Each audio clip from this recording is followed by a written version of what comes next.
All right, ladies and gentlemen, you've got us.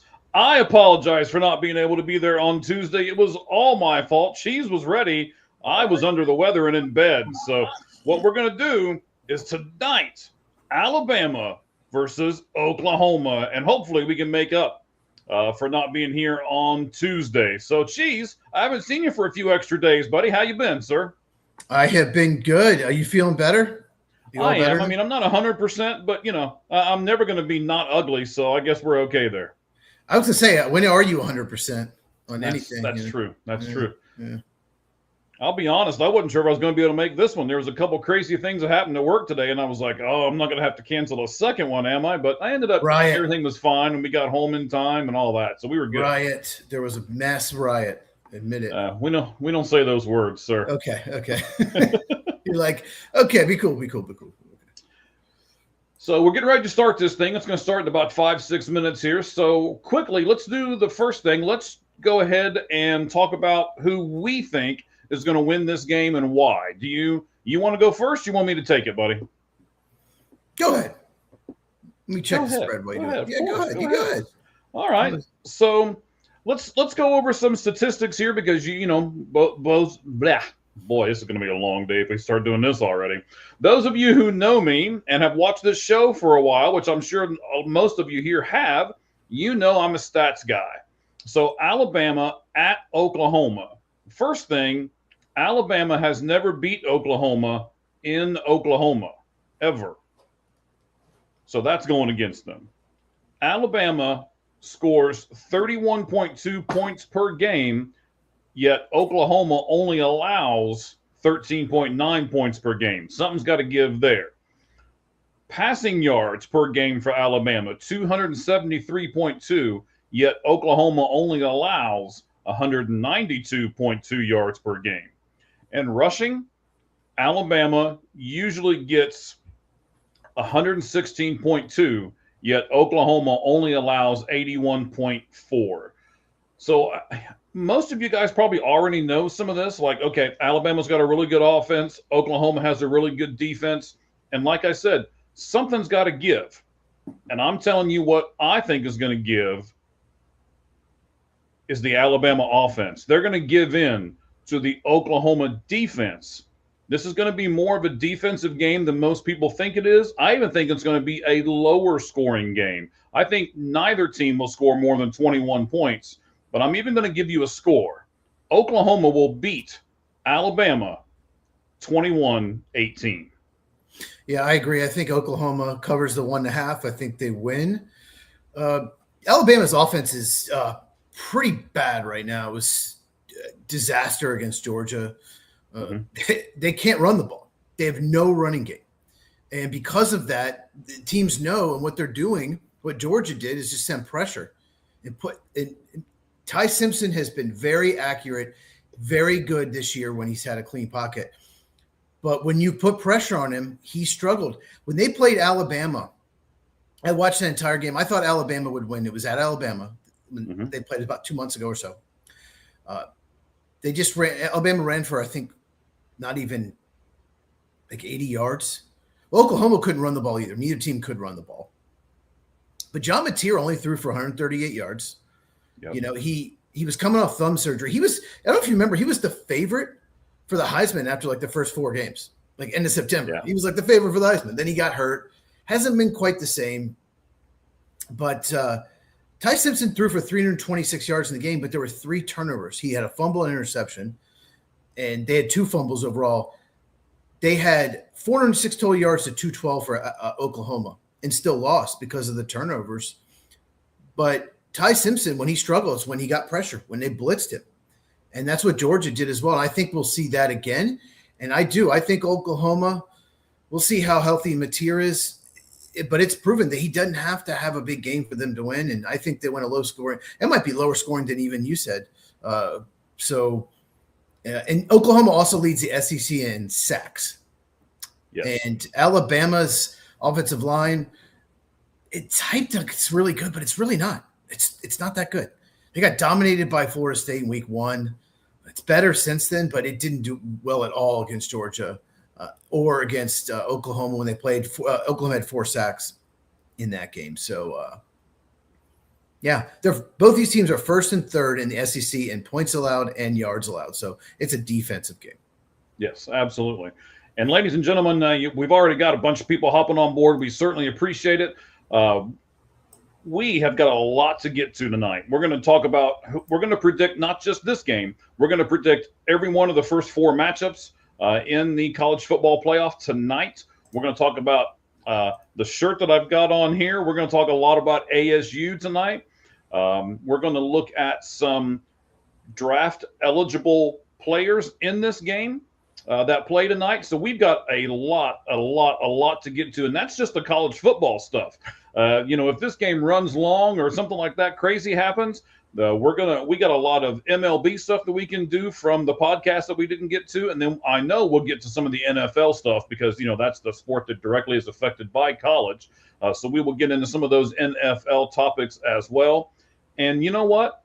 I wonder if the Red Hot Reds podcast, I'm sure this is Roger, but I wonder if he's right tonight. Let me put his comment up here, Cheese, and let me ask you to comment on it and see if you think he is. Here it comes.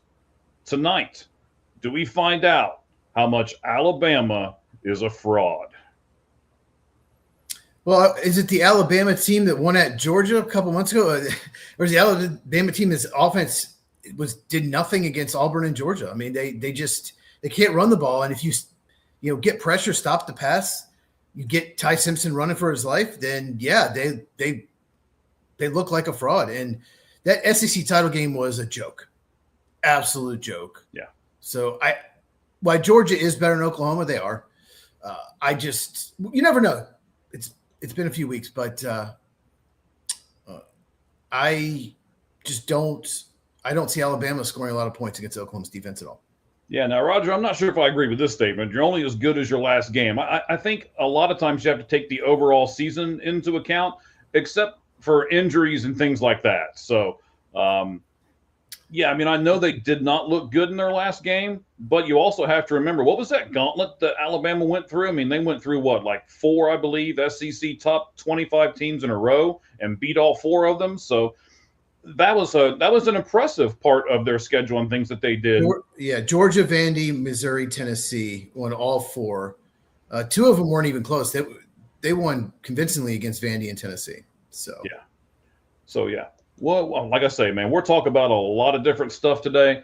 I'm watching up here to see when the game's going to start. I see them all jumping around and everything else in the background, so they are certainly ready. One more thing I just want to mention: LT Overton, the edge rusher for Alabama, is out, and he's a key player on that defense. So really good run defender, good pass rusher. So just wanted to bring that up. That's a big loss for Bama.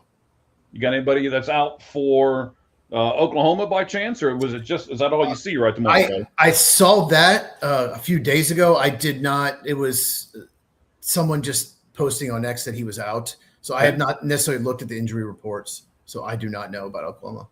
All right, no problem.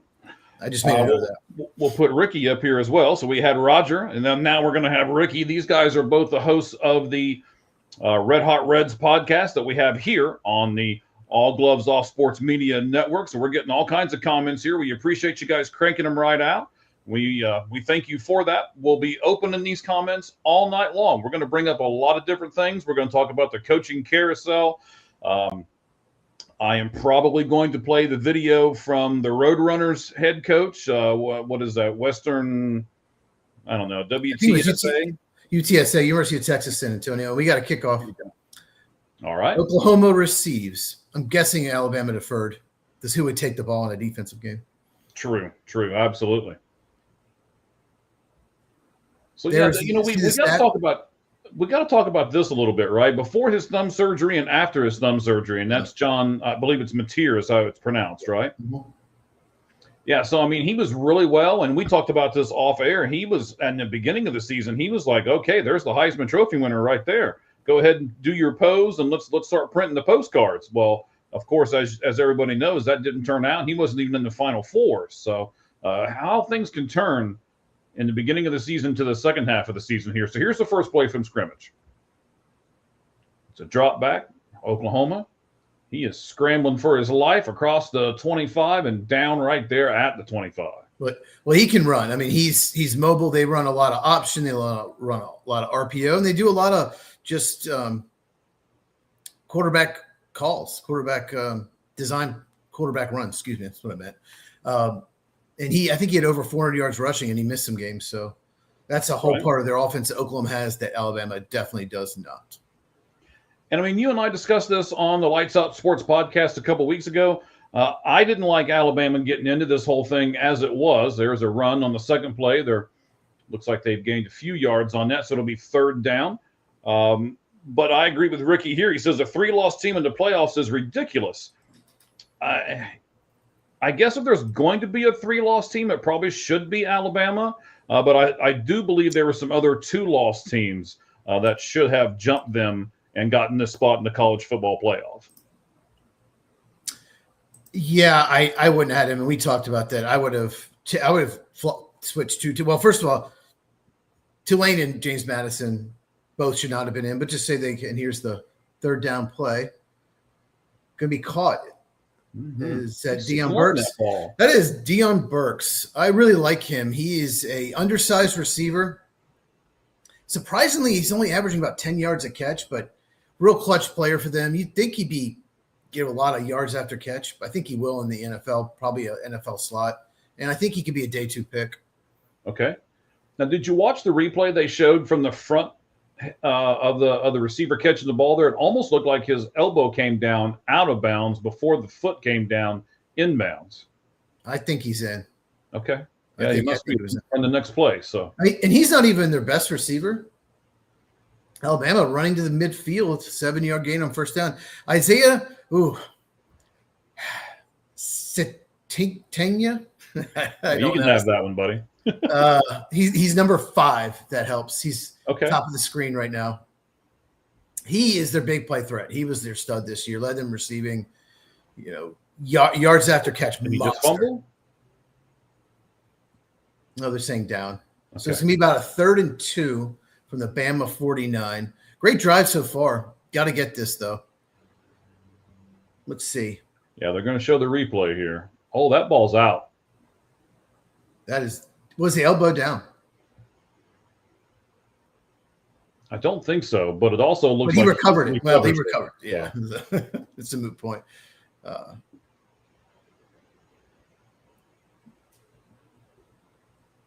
Yeah, so the 3-loss team here, and we know the last word's mad here. By the way, we got it. He says I just want Bama to lose so Notre Dame fans could get even more mad. Yeah, I would have had Notre Dame in, and I would have BYU in. I would not have had Miami or Alabama in. Yeah, we both agreed with both of those. Yeah. I'm not sure about Miami not being in. I agree with your earlier statement. I don't like James Madison and Tulane both getting in. Even though when we do our college football predictions, I am going to predict one of those 2 teams is going to win their game. So we'll get to that here in just a little bit. But you're going to pick one of the Tulane and James Madison to win? Yes, I am. I am not. I like how you stared right at me like, like you're a demon and I'm some kind of angel or something. You're just like, I am not. I am definitely not. Okay. See, I got 2 TVs on, and the second TV, one's ABC, one's ESPN, is about 15 seconds behind. So I get to watch like a replay before the replay. So I just turn and watch it's like, how did that go incomplete? Let me rewatch that. Okay. So I got left TV, right TV. All right. 2nd and 10. I've only got the one television, so at least in this room. I've got a whole bunch of TVs in the house, but only one in this room.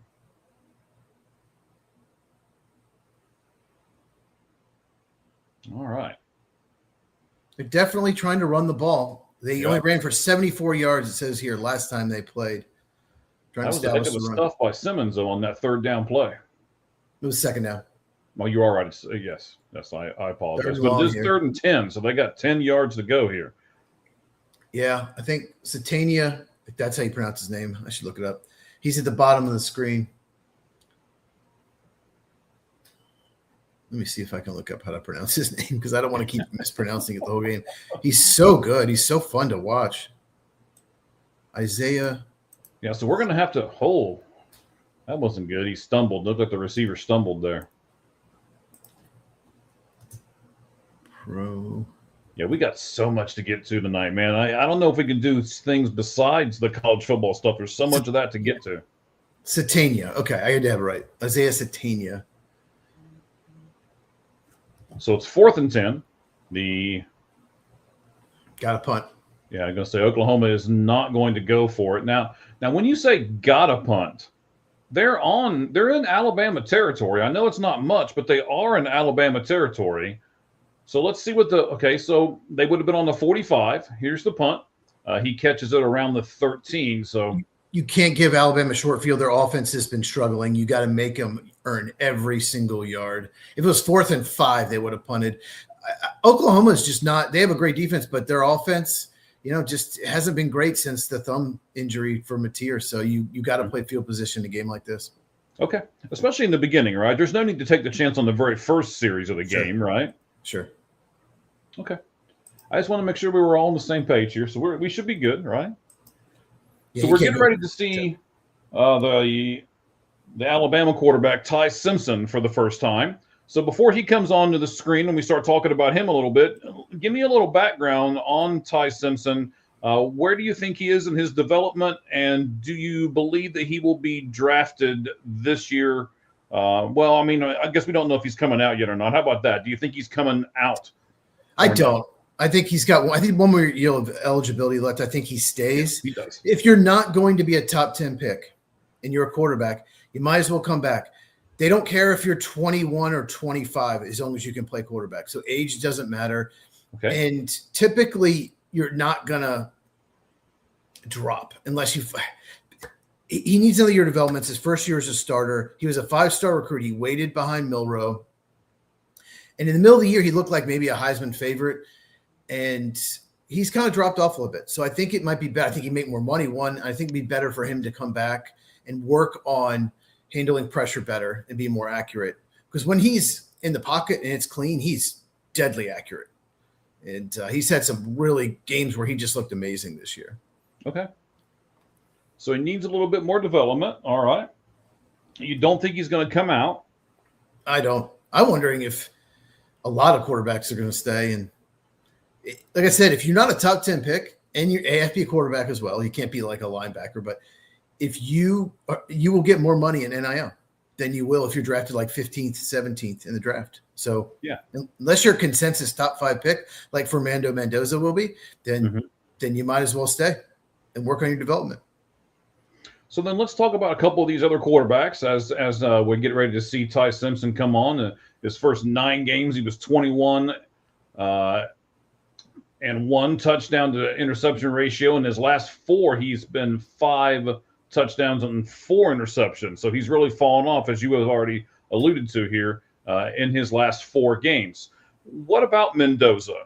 Is he the number 1 pick, or is there anybody else that might be able to take that spot from him once the draft comes around, at least in this early stage of our preparation, especially your preparation for the NFL draft?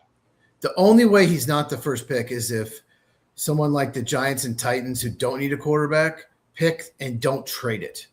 And I don't think any of that's possible. I think if the Raiders have the pick, they'll take him. This is between those 3 teams.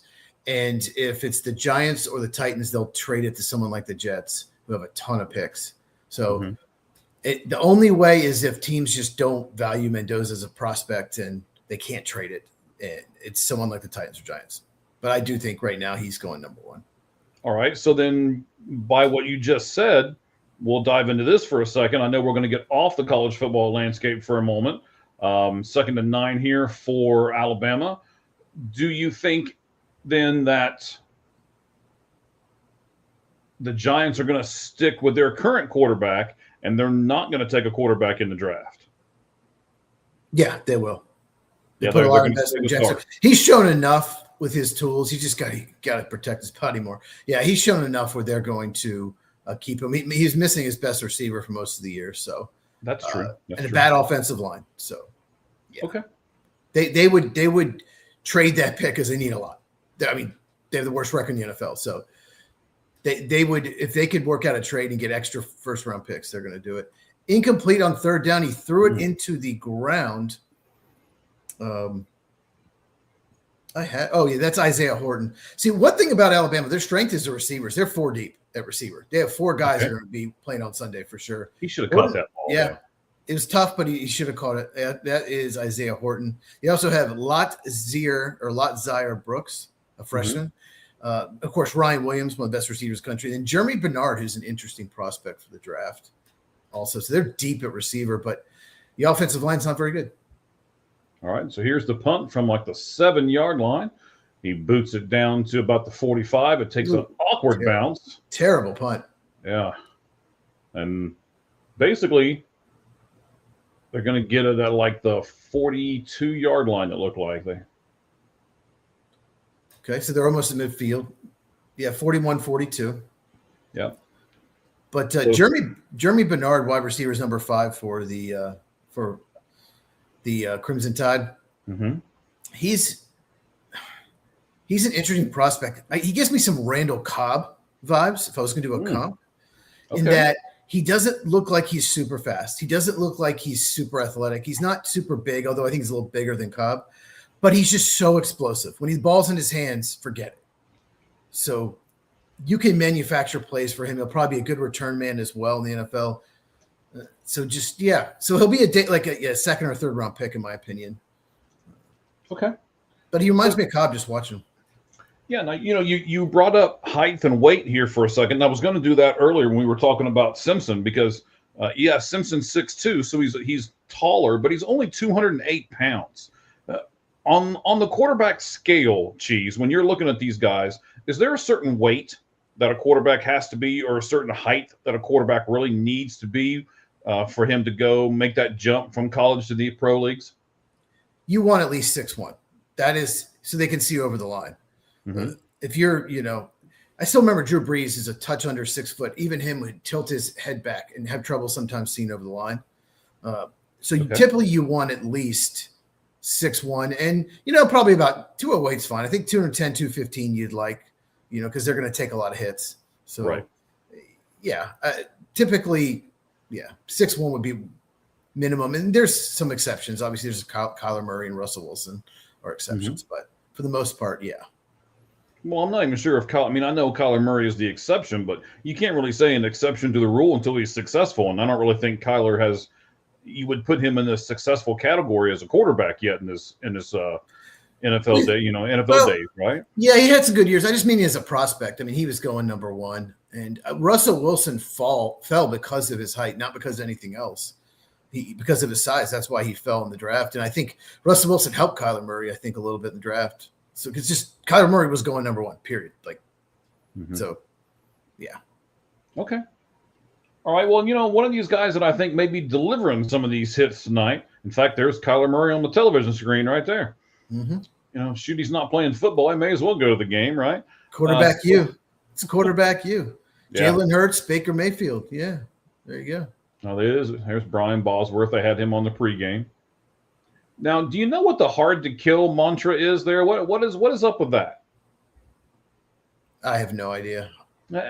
I know it was something that their coach said, like in a press conference or something. Like, he made some comment like "we're just hard to kill" or something like that. I don't know. I kind of like it. I like these little mantras and stuff like that. I think it motivates the players. I think it also kind of, there you go. There's a kid holding the sign that says it. So I really think it brings these players together if they can get behind a saying or if they can get behind something such as. What do you think about football and chemistry and how everything has to kind of come together, Cheese? Well, they're going to try and run even if it doesn't work. Yeah. Even if they can't do it, they're going to still. Yeah, I mean, they're going to run the ball and play defense. That's the game plan. I think I get it, but they're going to have to throw some.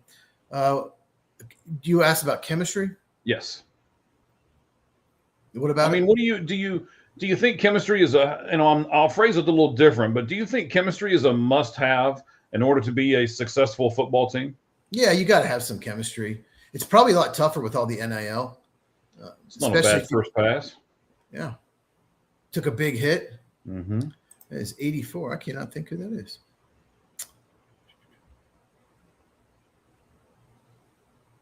He was the outside receiver, comes over and like a I can't find him. Not really a curl route. I don't see him listed. Carter is his name because I just saw it in the back of the jersey. Okay, good, because I don't see him listed on the roster. Okay. Maybe he's their secret weapon. Don't see him. I mean, that was a pretty big gain. That got him out to the 36. Here is it? Oh, Jermichael. Here I found it. Jermichael Carter is his name. Oh, he was wide open and got an overthrow there. Mateer's another one of those that people were talking about, a couple months ago as being maybe a top 15 pick, but he's going to have to go back to school. He's just too inconsistent there. You can't miss that throw. He's got to work. See how he kind of sidearmed it, sailed it. It was an awkward looking pass, and now that they show it in slow motion, as you just saw, the sideways. Why is he sidearming? Kind of weird.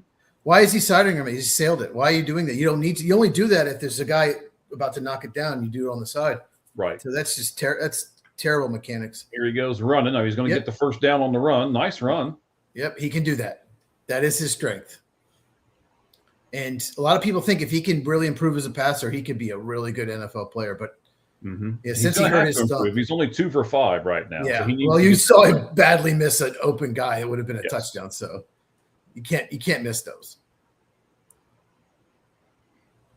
Yeah, so Oklahoma does have an edge rusher. We might talk about him. Well, you know what? Let's wait till Oklahoma's defense is on the field, and then we'll talk about that big edge rusher here in a second. You are listening to the Lights Out Sports live GameCast of the Alabama versus Oklahoma college football playoff. I just realized that I spelled Oklahoma wrong on the part up there at the top, but no one probably noticed. Probably not until I pointed it out. Now everybody's going to give me crap for it, but that's okay. Tory Blaylock, the running back, I kind of feel bad for him. He's going to average about 1 yard a carry at this point. Right? He's got nowhere to run. He's had one good run on the first drive, but other than that, nothing. They got a little wishbone look, but got some receivers there in the backfield. Okay, they're getting out of it. They split one out wide to the right from the wishbone look, and then he just threw it away. Yeah, Alabama was all over that. They tried to throw from the wishbone, and Alabama saw the receivers there. So the wishbone usually doesn't get passes thrown from it. Talk to our fans about the wishbone and kind of what that does, and stop smiling so big, all right? You already look a lot better than me. Stop smiling so big. No, well, I mean, technically they didn't do a wishbone because one of the receivers went in motion, but they had 2 receivers and a running back in the backfield. I guess they were trying to show a run formation and throw out of it, and Alabama didn't fall for it. The wishbone's an old school formation where you had 2 fullbacks and 1 running back in the backfield. It was a heavy formation. Look at the break and tackle. Yeah. Look at this play. Another first down. First and goal. Yep, less than 5 yards to the end zone. Nice. It's Xavier Robinson, the backup running back. Heck of a backup running back? Yeah. Tory Blaylock's the starter.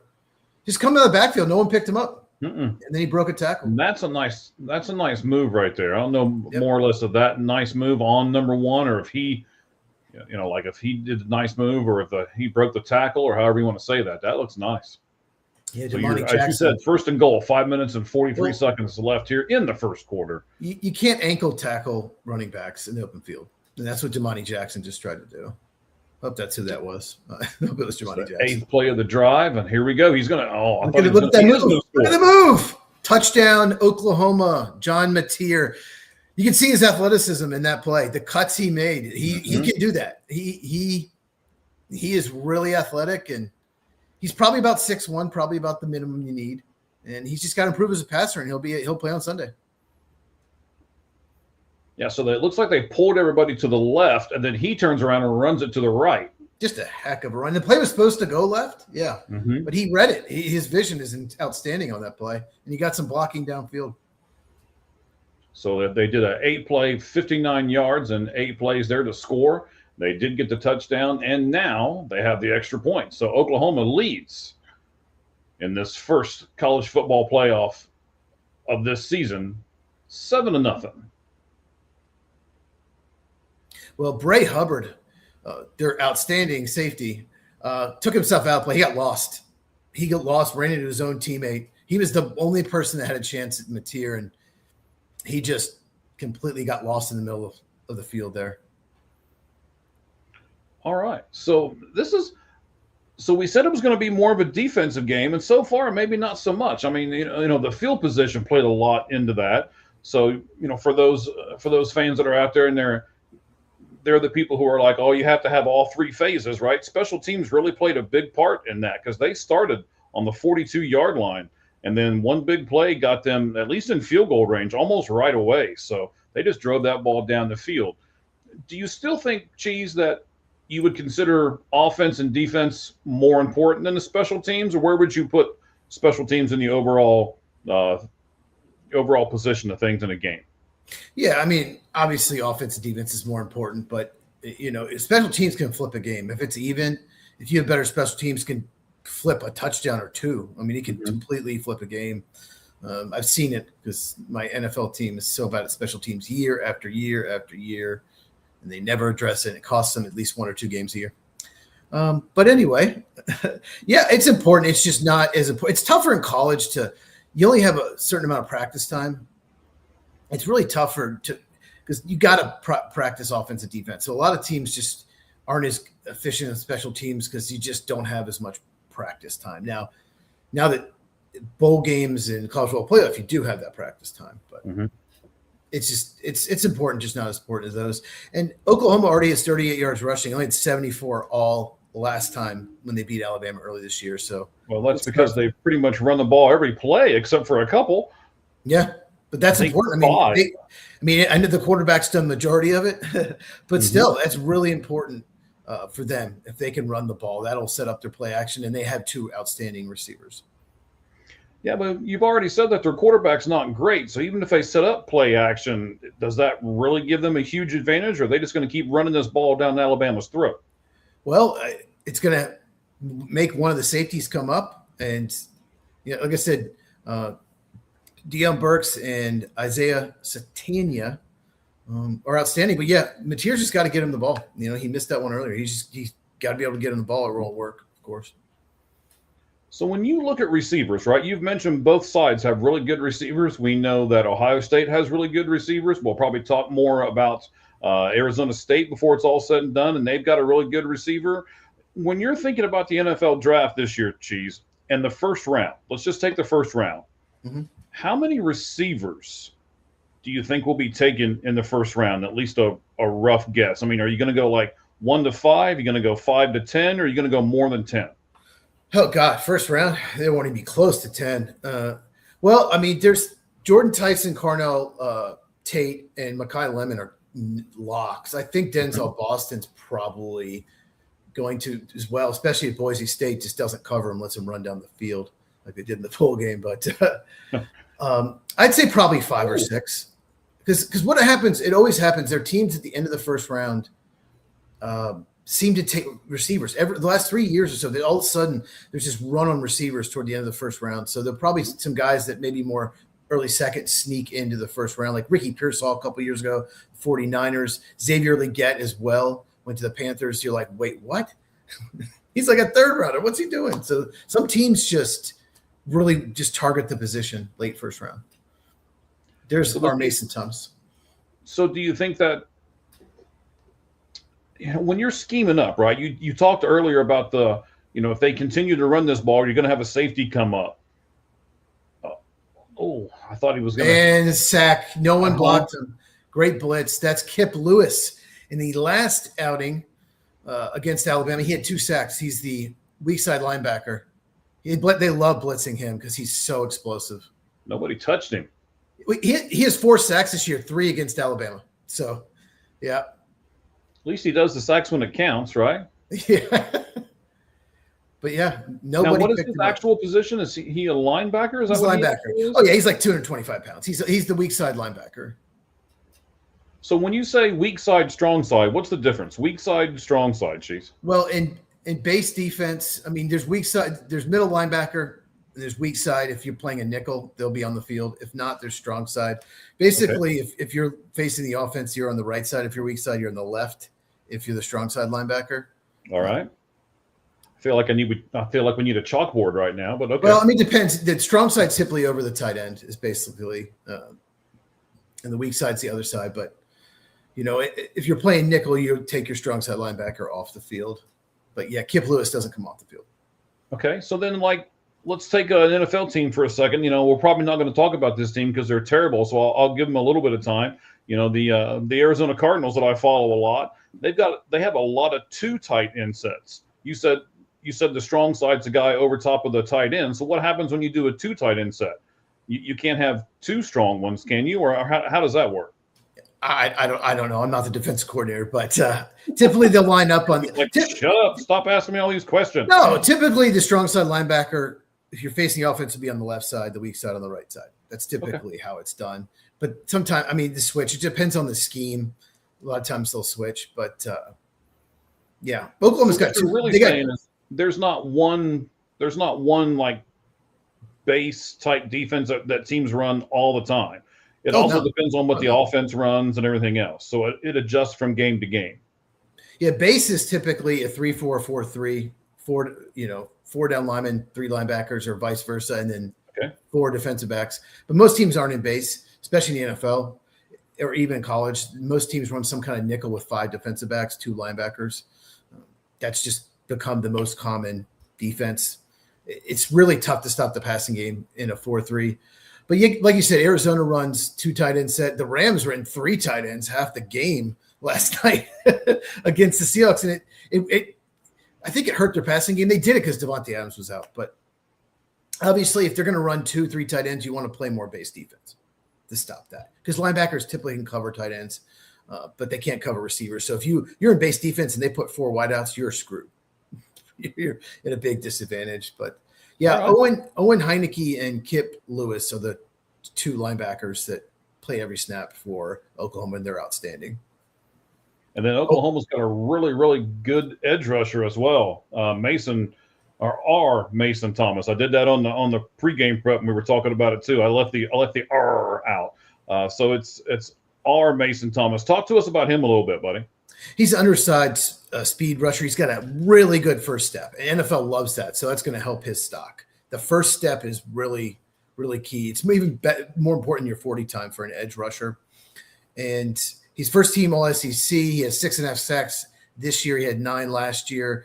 He's kind of hard to predict with these undersized. It depends. If he's 240 pounds or he's 255, I don't know. That could really flip his draft stock. He's 255 and has amazing workout. Yeah, he could go in the top 20. He could fall the second round as well. So it's tough to tell at this point, but he's an absolute stud. And yeah, he led them in sacks. Okay. So yeah, there's a lot of this that, I'm reading some stuff on him here real quick as I'm kind of going through a few different sites on the side here. It's why you're going to see me look off to the side. I'm not trying to, show you the side of my head. It's just as terrible looking as the front of it. But it says he's got surprising length. How important is length in his position when he goes up against the other defenders? Oh, it's huge. It's huge because you can get off blocks easier. That's another thing that will help him when it comes draft time, if he has great length. I've never measured his arms. There's some guys that supposedly had great length that don't, and you just don't know. But yeah, some edge rushers will be a first-round pick all right when the season ends, and then when they work out the length, those second round, they don't have long enough arms. Then they fall the third round when the draft actually comes. So a lot of teams will drop you on the draft board if you do not have the length. Okay. Doesn't matter how much speed you have. So another big 3rd and 10 here for the Alabama Crimson Tide is he is in the end zone right now. Heineke had him, but he bit on that pump fake. He jumped it, got him in the air. That's a good play by Simpson to get him in the air. Well, it still went incomplete, still 4th down, so you're going to see another punt here. But we'll talk about nobody blocked him. They ran a stunt and nobody picked him up. That's the second time a blitzer's just come free on this drive, and this has been a problem for Alabama all year. Just 72 block grass. Someone's got to pick him up, and this is a huge problem against Georgia in the SEC title game. Oh, I thought he was going to block it, but I also think he was offsides. Heineke almost blocked it, and they're going to have outstanding field position. In Oklahoma, they got kind of a bye. Let's be honest. Alabama had to play the SEC title game. Oklahoma was more rested. Watch this. Isn't he offsides here? Oh, well, you're not really going to be able to see it from that play. Well, he came really close to blocking that. It looks like he got it, but I guess not. No, he didn't quite get it. He was upset with himself, too. Yeah. And that's the smart way to do it, right? He didn't run at the punter. He was about 5 yards in front of him, but he didn't really stretch out either. I was waiting to see his body kind of extend more, and it never did. I don't know if he thought, as he's running to him, he's like, oh, I've got this, and then he didn't. Or typically, you want to run an angle so you don't rough the punter. You want to run an angle. If you run right at the punter and you can't stop, then 15-yard penalty. So a little dump off there, but got 8 yards. Right. It starts the drive again, and they're already in field goal range. 38-yard line, right? Dang. Yeah, because once again, a bad punt by the Alabama punter. I don't know his name, sorry. I'm surprised you don't know punters' names. I know some punters' names. I don't know his. Let me put this up here again. We might find this out pretty quick. Yeah. Their offense is just struggling. Oh, okay. That was Jaron Kanek was a tight end who caught that. Looks like a first down, another running play for Oklahoma. I think we'll see a lot of that. I think we're just run, play defense, kick field goals we have to.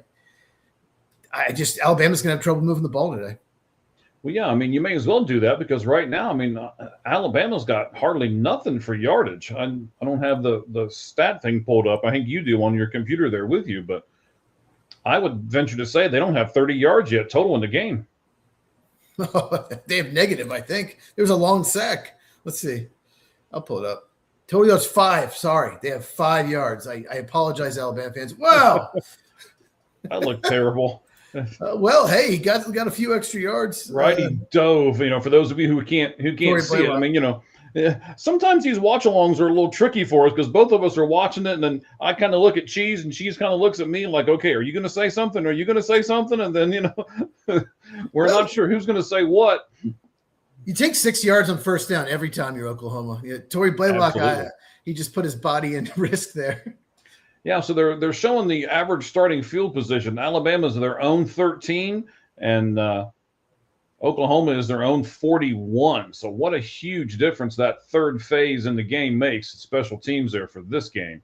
What a run by Blaylock. It's not going to show up in the stat sheet. I think he got about 4 yards. But he was flag hit. Of the game. He was hit after a yard. He fought for 3 yards, although there is a flag.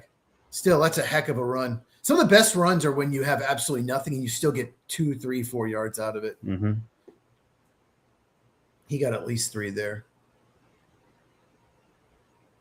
So when you're looking at tape, because I know you look at a ton of tape, especially as you're preparing for the draft and everything, just because they don't get a 15 or 18-yard run doesn't mean that wasn't a productive play, right? Unsportsmanlike conduct. Yeah, he went out of bounds there at the end of the play, and it looked like somebody did something out of bounds. Yeah, so sometimes you get a 15-yard play because there's great blocking and no one touches you for 15 yards, and you go down on the first tackle. And other times you should be stopped behind the line, you still get positive yards. Just completely unnecessary. Mm-hmm. 55 just pushes him. And we're going to censor what DeBoer said to the player from the sideline. Yeah, well, DeBoer didn't like the call. He thought the play was still going on, which you're allowed to block. But the officials, I guess, said the play was done, and that's why they threw the flag. That's a tough one. I can see both sides. Wow. Oh, what a broken tackle. That looked like a broken play, ladies and gentlemen. It looked like he was going to get tackled back at back at the 40-yard line. He ends up getting 10 more yards out of this play. That's Isaiah Satania. He's their playmaker. He has had an unbelievable year. Yeah, what a great job by the Alabama DB to break up the block, but they didn't get him down. He will play on – I think he's a sophomore. Could be wrong. But he will play on Sunday at some point for many, many years. So we're 4th and 8. This is going to be Tate Sandell. That's how we're Sandell. Going to go for a 51-yard field goal there. The snap is down. The hold is down. And ladies and gentlemen, that's good. If Satania does not break that tackle and get all those yards, then they're punting. What a kick. When he first kicked it, did you think it was going to be a shame? No, I did not. That thing went flying sideways. Yeah. That's an awkward-looking kick.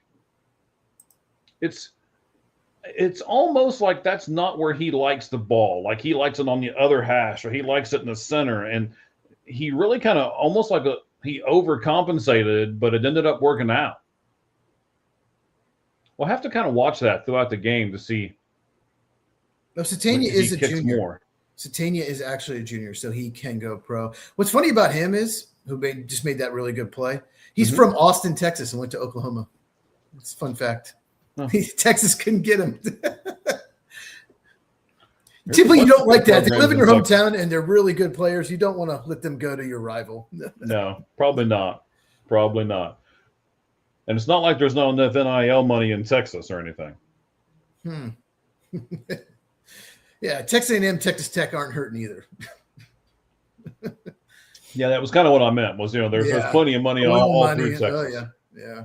So the yardage for the game so far here, with 44 seconds left in the first quarter, you got Oklahoma has 132, I believe.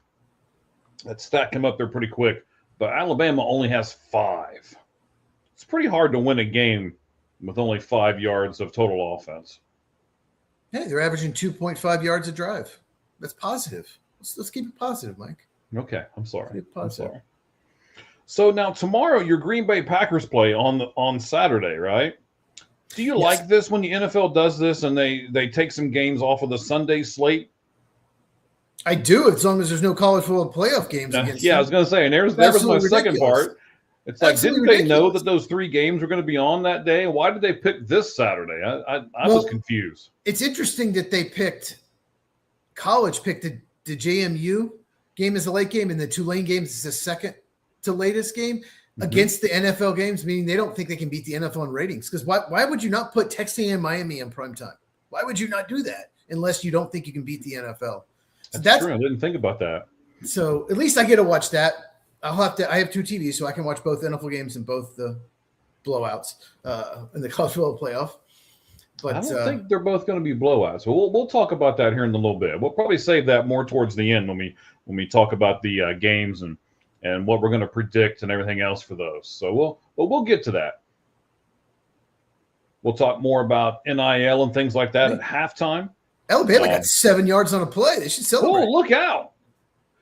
They doubled their yardage total in one play. Then, of course, they got 0 again. Of course they did. Oh, man. So there's the end of the first quarter. Oklahoma has a 10-0 lead on Alabama. We even say the 10-2 Oklahoma Sooners have a 10-0 lead on the 10-3 Alabama Crimson Tide. Alabama needs a first down so bad. They got to get something going. They got to get something going. And so far, they have got absolutely nothing going. Absolutely nothing going.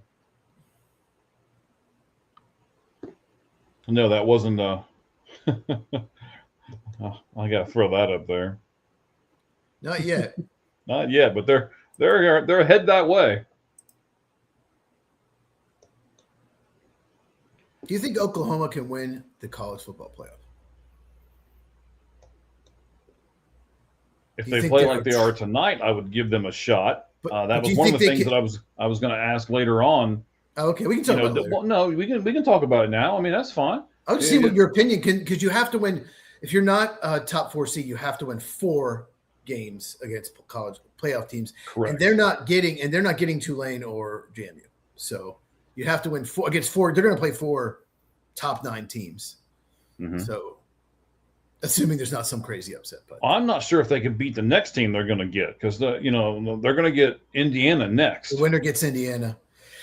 Yeah, talk about defense. Right. Talk about if Oklahoma plays Indiana, I mean, is the over-under going to be 21.5? 2 of the best defenses in the country. But, I mean, is that a game that you would like to watch? Because I personally would rather see 2 really good offensive teams go at it. Give me something exciting to watch. How do you feel about an offensive game versus a defensive game?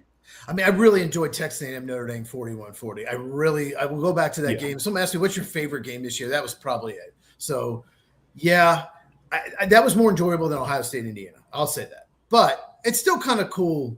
It's as long as it's close. I'm okay with 13-10 games if it's close and back and forth and you can tell they're evenly matched. I'm okay with. What I don't like is when a team – wins by 25 or 30, and they keep throwing the ball in the fourth quarter, and it's taken forever, and it's a 4-hour game. That's what annoys me more than anything. Yeah. What about you? I mean, I just like an offensive game. Don't get me wrong. I love defense, and it's one of the reasons why I can't stand the NBA right now. If we're going to, move it and look at other things, but I just like to see teams go up and down the field and up and down the field, and I really like to see some really talented athletes, and I love to see them shine. And I think that happens more on the offensive side than it does the defensive side, if you look at it from a totality of each side of the football. I think Oklahoma is one of those teams that can beat anyone, but I don't think they can win 4 games against top 9 teams in a row. I don't. So Oklahoma fans, you're watching, don't get mad at me, but I think they can beat Indiana. They have to get some offense going. Mm-hmm. Don't think they necessarily will, but I just don't see them. I don't think they have enough offense to win 4 straight. All right, so we've got 4 games here in the college football playoff. We have, of course, tonight is Alabama, Oklahoma, the one we're doing right now. 3 and out again for Alabama. They were trying to go to star receiver Ryan Williams, but that should have been called. It was actually Horton. They were passing to Isaiah Horton. That should have been called. Kalen DeBoer is about to lose his mind. I don't That's blame absolutely him. That was obvious. That was so bad. That absolutely was a hold. And pass interference because the ball was in there. Yep. Terrible, terrible. So now you've got Blake Dowd, the punter for Alabama, and he's probably the guy who's touched the football the most so far in this first half. Yeah, he's still, once again, a terrible punt. He's not having a good game. None of those punts were good at all. No. This is let's see. They're going to get it on like the 38-yard line. 38-yard line. They've had the ball, I think, except for the opening kickoff, they've had the ball pretty much almost all at midfield on all 3 of their possessions. This is like bad field position for them here. Yeah, this is awful. So, you got the Alabama-Oklahoma game tonight. Tomorrow, the game at noon that's on ABC and ESPN as well, just like this game is Miami at Texas A&M. And then you've got the 3:30 game, as you've already pointed out, Tulane and Ole Miss. And then you have the 7:30 game tomorrow night, actually on TNT, James Madison and Oregon. So let's take one game per quarter if we can, Chi. So let's focus on let's go Miami and Texas A&M on Saturday. Incomplete. Looked like may have been a little early on Satania, maybe. Maybe. Yeah, poor ref. They were throwing the ball right at him. He hit his head from behind, actually. So it technically was interference, but that's not going to be called probably. No. I don't think it should. Let him play, right? Yeah, the ABC and ESPN has Texas A&M, Miami, Tulane, Ole Miss on TNT, HBO Max. Same with James Madison and Oregon. So TNT, HBO Max. Okay. Yeah. Yeah, that kind of tells you a little something right there, right? Second down, got about 1.5 yards, so 3rd and long. So I think if you're Oklahoma here, just don't try to get it, obviously, but tell Mateer, do not throw a pick. Just don't give them. That's the thing is Alabama's not going to win this game if they have to keep starting inside their own 20. Right. Because you don't make play the field position game. They're showing blitz, and they're going to have to start putting pressure and try to force a turnover. So they got the safeties up. They pull out. They dropped out. Yeah. Yeah. Did he have a foot in? That is close. Oh, they're saying yes. They're saying Deion Burke's got it. Here we go. That ball looked like it was possibly tipped. Oh yeah, he's got both feet that looks like in. So the foot's good. Did he bobble it? Ooh. All right. So Cheese is going to be our rules analyst here and decide. I think that's a catch. I think it's a catch. I think it stands. Right. I don't think you can overturn that. It might have been moving a little at the end, but the foot is in. That's not the issue. What a play by Deion Burks. What a play by Deion Burks. Like I said, he's going to play on Sunday. I think he could be a starting slot receiver in the NFL. The only shocking thing about him is he only averages 10 yards a catch, which last year I'm sure was way higher. Now they're showing his feet. Are his feet actually in bounds or are they in the air? That's really hard to tell. I think he dragged one of the feet. I think he dragged both feet, definitely the left foot. The Alabama players on the field decided it was incomplete, but I think they're a little biased. Yeah, that's a good shot right there if you're seeing it from kind of the back and right angle of him. You can tell he drug his foot on that particular shot. I'm a little disappointed Alabama didn't send an all-out blitz. They showed it. They had both safeties up there, and then they dropped out. That would have been cool to see, like a zero coverage all-out blitz. Because Alabama's going to have to force some turnovers win this game because they can't move the ball. Well, so far, Call is upheld. It is a catch. So far, can't we agree that the Oklahoma athletes are just simply playing better and just beating the Alabama athletes right now, right? I mean, this isn't coaching. This isn't, nobody's fumbled. There's not been an egregious penalty or anything. This is just athlete versus athlete, and Oklahoma's winning. Alabama's offensive line's not very good. They can't run block. It's one-dimensional. When someone can't run the ball, I mean, you can play nickel. There's so many things you can do when they're one-dimensional. And Oklahoma's got one of the best defenses in the country. So that was a rifle shot. Number one in the SEC. Yep. Oh, he's got the tools. He is very toolsy, to use a baseball term. And that's Deion Burks again. I'm telling you, man. Yeah, I thought it was. He is an absolute stud. Maybe third round of Green Bay. Maybe he's probably playing himself up a little bit right now. I tell you what, if he's a slot receiver, because Josevich or whatever his name is stinks for the Bengals. Is that how you say it? Yes, Josevich. Yeah, he stinks. And Jermaine Burton's not worked out. No, obviously not. They released him, and nobody's picked him up as far as no one's going to. Great play by Alabama. They got a negative play, so it's going to be second and long, second about 12. They needed that. Number 10, they got to force a field goal at worst. Jefferson? For Alabama? Yeah, Jefferson, I believe, is the name. Yeah, Jefferson. Nice job. I have to say this while we got a little bit of – it's not really downtime here. Justin Jefferson. I know another Justin Jefferson. Ah.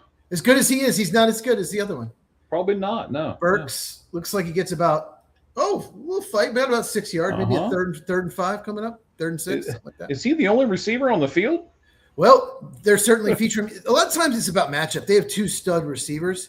And a lot of times if you get a certain corner – on the receiver, that's what you're doing. The Bengals do that a lot. They'll feature Higgins on some game if they get on a certain corner, and they'll move Jamar Chase in the slot to get him on a certain guy and then just start feeding him. So a lot of times material read the corner that's covering him and throw to that guy. I don't know why Dan Burke's coming out of the field on 3rd and 5. Yeah, I see that. I was getting ready to say that too. QB sneak here? Nope. It didn't matter if he came out. First There's another completion. Goal. This game's going to get out of hand. I think we were smart with our picks. This is not – you realize every single game we've done has not been close except for the World Series game? All the football games. All the football games were not close. Yeah, I mean, this drive, all of a sudden, they're passing the ball a ton. 5 passes to 2 rushes. They've covered 56 yards and right at 4 minutes. I mean, this is – I don't want to say it's a clinic, but I didn't think it was going to be this bad. Well, the defender fell down. It was man coverage, and everyone was covered except he fell down. So that was a good read. It looks like an all-out blitz again, and it is. They pick it up, and they scored a touchdown. Second play in a row, wide open. That's Satania. Wow, this game is – I honestly expected Oklahoma to win, but I did not expect this. No. I wasn't sure if they'd scored this many points in the first and the whole game. Never mind the first half. Can you imagine if he didn't get that dumb penalty where he shoved the guy late? Yeah. Yep, they sent a blitz, and this is bad defense. Yeah, he let him go. Just did not catch him. He just let him go. He must have thought somebody else was there. That's bad communication, bad chemistry. There you go. So when do you know if there's somebody in back of you? I mean, do you so the rest of them, only one guy has the mic, right? And they have to communicate that to everybody else. So how do you know if there's safety help over the top or whatever if you're on the corners on the outside? He might have missed the play call. That's usually the biggest problem is the safety blitzes, and he's not expecting. I think that was the corner. So he thinks there's a safety in the middle of the field. He obviously did. So he must not have gotten the right play call or just a miscommunication. Who knows? The safety could have been wrong. Maybe the safety should have been there. Maybe he blitzed instead. You just don't know. Mm-hmm. That's one thing I don't like about, absolutely despise PFF grades on defensive backs, because they assign someone at fault every time, no matter what. And they don't know who's at fault, but they assign it. There's a play on the Packers where I thought his name is Javon Bullard. He's a second-year player. He was a rookie last year. I thought he had an amazing game, and they gave him like a 47 PFF grade and like a 50-some in coverage, and they blamed him for 2 touchdowns, and like neither one is his fault when I rewatched the game, in my opinion. So, you know, it just really depends. But it's certainly he let him go, but there was no one else to cover there. So it's like, so it's like it's like I was pointing out to you. You have to know if you have safety help over the top or not. You just can't guess. It looked to me like he was worried about Mateer running and thought he had help. So we'll never know. All right. So now we've got over 110 people with us live right now. We've been at this for right at an hour. Cheese was just saying that the games we seem to do are always kind of blowouts or lopsided. The other one that we did was like, a 9-hour marathon when we did the baseball. So something crazy is going to happen in this game before it's all said and done, because we're doing it. I think we went almost 8 hours. And by that end, I mean, I was just, I could barely stand up. And you're sitting in the chair and you could barely stand up. Well, okay. I could barely sit up. There you go. I was just so happy. I wanted the Blue Jays to win. I was just so happy. I didn't care at that point, though. By the last inning or two, I was like, just whoever. Right. And the Blue Jays win that, they won the World Series. But anyway. That's true. So let's talk about the first game tomorrow real quick, since we got a little bit of time here before the game resumes. You got number 10 Miami at number 7 Texas A&M. It'll be noon on Saturday. ABC and ESPN will be doing the coverage. I really wish I could watch this game, and I'm gonna do my best. I'm pulling a double tomorrow, so I'll be there. It's for 16 hours, and I'm gonna do my best to try to stay off of social media all day tomorrow, and then come home and actually watch the games. So I shouldn't text you everything that happens? No, I will shoot you. I will go to Texas. You heard it, everyone. He's threatening. There you go. If something happens to me, Mike Ballantyne did it. Mm-hmm. Don't be putting me in prison, buddy. But that game should be a shootout. Miami and Texas A&M, and here's why. I'm going to give you 3 points why, and then Cheese, I want to get your aspect on how the offense is going to work in this game between these two big teams. Both teams score more than 34 points on average per game. Both teams have more than 425 total yards of offense on average per game. And both teams convert more than 40% of their third downs. I think it's going to be an offensive shootout. What do you think? Yeah, both are very good on the offensive line. So that's helpful. So I think it will be a shootout. The thing with it is both quarterbacks have looked really good in some games and really bad in some games. Mm-hmm. I think Marcel Reed's been a little more consistent than Carson Beck, but I've seen Carson Beck look like a first-round pick, and I've seen games where he looks like he shouldn't even get a tryout from an NFL team. So I think Reed's a little more consistent, but I think that's what it'll come down to. If both quarterbacks, like against South Carolina, Marcel Reed had about one of the worst first halves you could possibly play. And if he does that, they're probably not going to win. And if Carson Beck has one of his bad games, which, he had some at Georgia last year. That's why they kind of moved on from him and went with Gunnar Stockton. So I think that's the main key. Like you said, they're going to score points, but if one quarterback starts throwing interceptions, then it could be a long day. It's a really tough game to protect because we've seen the good of Texas A&M can be anyone in the country. Yes. And we've seen the bad, and it has not looked good despite being 11-1. Well, I'm gonna take the 11-1 team personally. I do think Texas Tech will overcome, and I think Texas Tech will. Ooh, you're jumping around. You got Texas Tech winning. What did I say? Is that not right? You just said Texas Tech. You meant Texas A&M. Oh, Texas A&M. I'm sorry. You're right. Texas A&M. Yes. Lotzier Brooks with the catch. Hey, okay. They got 3rd and 5. They got 5 yards. That's good for Alabama. Yeah, got 5 yards. 3rd and 5. Big third down here. They got a big third down. They got to go down and touchdown. They got to go down and make it 17-7. Absolutely have to. Yeah, so is this going to be one of those games and one of those things really early to where this is 4-down territory this early in the game? No, you can't. You can't. Because if But you go for you it also there, can't let Oklahoma come back and score, right? You can't let them score again. you got to make him go the field. You can't get the ball in the 30 because we know they got a good kicker. So it's guaranteed 3 points. Wow. Oh, nice adjustment by the receiver. Yep, that's Lazio Brooks, the freshman. He's a stud, though. Like I said, they have 4 receivers that are outstanding. And it was actually a poor throw. It was underthrown. It was. Like I said, that was a nice adjustment by the receiver. They had not featured Ryan Williams once. I wonder if Oklahoma's paying a lot of attention to him. They're actually featuring their number 3 and 4 receivers, so it's probably about the matchup, getting on them on the worst Oklahoma DBs. Well, look Ryan at Williams, this. top Alabama's in Oklahoma territory. Look at that. They need more plays like that. All right, so 1st and 10, 9 minutes, 10 seconds left. Running for his life. Looks like Wine with the pressure. Yeah, it's Wein, so I think it's Wine. He's one of those big edges, like 275, 280. Just beat the right tackle. Oh, three guys were running at him. Yeah. Thomas was too. With first name start just R. And, we talked about him earlier in the broadcast. We really like him. I mean, yes, undersized, but as you said, man, he just explodes like a shotgun off the line. That first step is fantastic. Yeah, Taylor Wine is the other defensive end. They're both absolute studs. Both are going to play on Sunday. Wine might be a sophomore, though, so I don't think he's draft eligible. And Kalen Proctor, nice play. Kalen Proctor, the left tackle for Alabama, he's huge, and he's talented. And if he gets his hands on you, you're done. But he has had trouble with speed rushers. And it kind of reminds me of Mekhi Becton. Might have to play guard in the NFL. He just doesn't have – he's got heavy feet.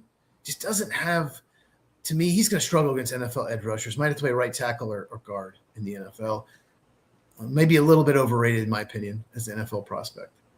So then you're saying that the tackles and guards don't have to have as much speed, or they don't have to have as much strength. What are you saying to us right there? They don't have to. You're not going to face the quick speed rushers, 245-pounders that can go around you. Now, On that last play, Mason Thomas made a really good move, and Proctor used his length to stop it. But any faster, split second faster, and he's getting a pressure. But he used his length to push him up the field. So he's got the length, but so did Mekhi Becton, who was a first-round pick of the Jets. He's now a guard in the NFL. He struggled as a tackle. It's not a perfect comp, but just kind of reminds me they have the similar build, both like 360, 6'7", with a really good length. But a guard is pretty important in the NFL too, right? I mean, you have to have a total line, right? It is. It's just like most people have Caden Proctor as a first-round pick, top 20 pick. I think that's really aggressive. I just don't see it. So what do you see as far as Miami and Texas A&M tomorrow? How are you picking that game, Chiefs? So A&M by 3.5. That's interesting. So Vegas obviously doesn't think A&M's quite as good as a record. They certainly didn't finish strong. They were terrible against South Carolina. They still won because South Carolina didn't score in the second half, and looked awful against Texas. But we've seen the good also. That's a tough one. Miami wants to prove we deserve it. We should be it.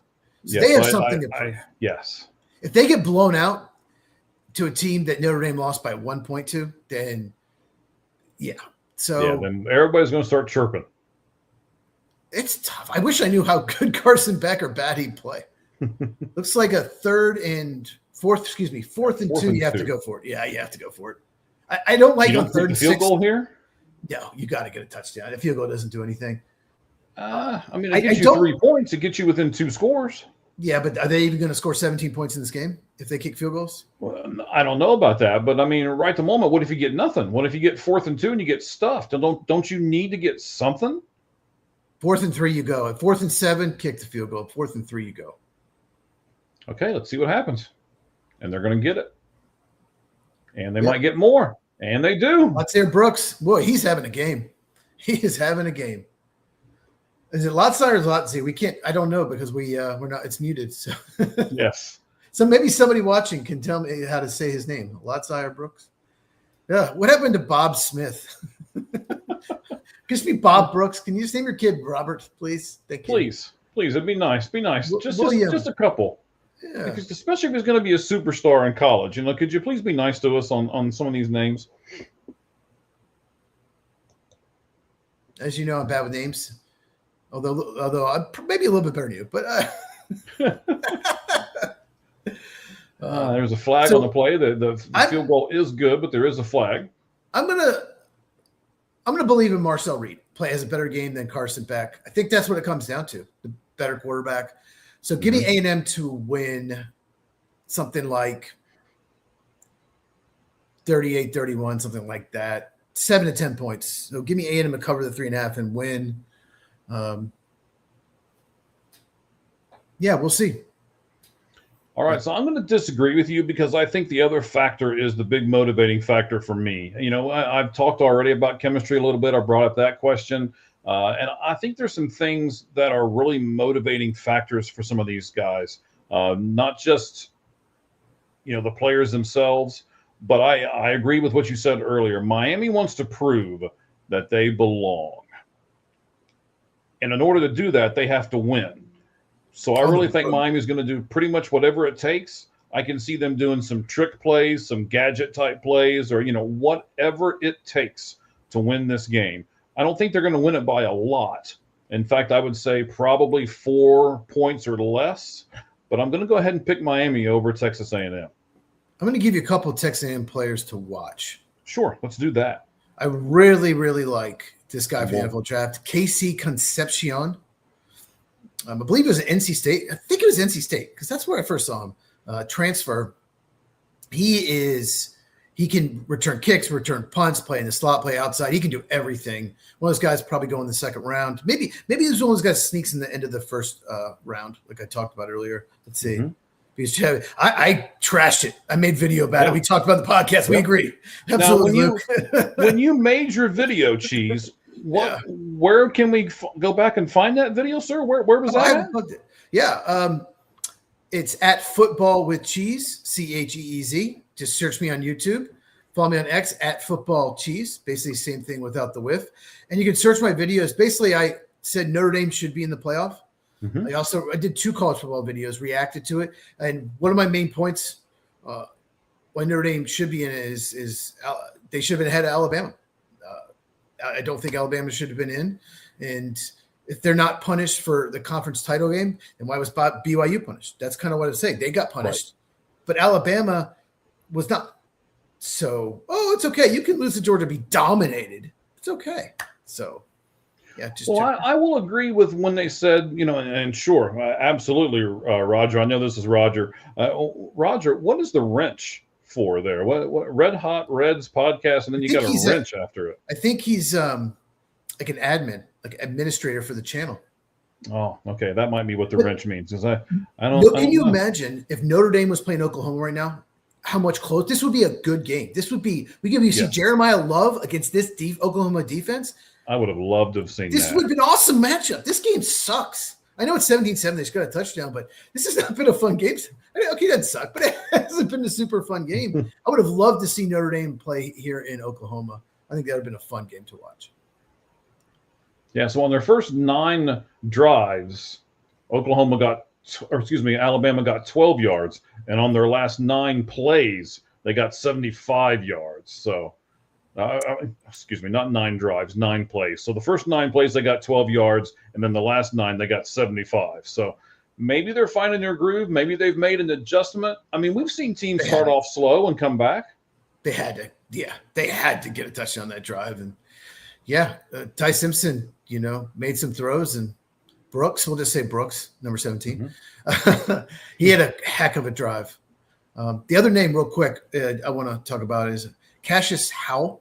Now, is this Texas again? Texas A&M? Texas A&M, yeah. Both players about Texas A&M. Cassius Howell, he's an edge rusher. He was their best edge rusher last year. And they had a first and second round pick at the edge position. Shamar Stewart in the first round, Nick Scourton in the second round. And Cassius Howell is better than both of them. He was last year too. So edge rusher, he has 11.5 sacks. He's an absolute stud. Great play by Deion Burks again. Look at him go. So those 2 players to me will be game changers. And I think A&M gets the win. You like Miami, you said. I do. I just like that motivating factor. Who's winning? Oklahoma's up 17-7. Yes. And has the ball late second quarter or mid second quarter. So Oklahoma's run 31 plays and Alabama has only run 18 total plays. So that's another pretty good stat. I mean, Oklahoma, big hit. They have dominated this game so far. Yeah, there's a design run. There's Bray Hubbard, the safety. See, he's playing close to the line of scrimmage. That's what they're going to have to do. They can't just let him run down their throat. Yes, but as they're showing right now, Oklahoma has had 16 rushing plays and 16 passing plays. So they're the definition of even right now on their offense, with 200 yards in those plays for Oklahoma and only 87 total yards for Alabama. So about 70 came on that last drive. Yeah, 75 actually, but yes, a bunch. Yeah. The majority of them. So once again, ladies and gentlemen, we certainly appreciate you. Myself and at Football Cheese is where you can find him at on X. He is with us here right now. That's the guy with the headset and the sexy hair, and then I'm the guy that has none.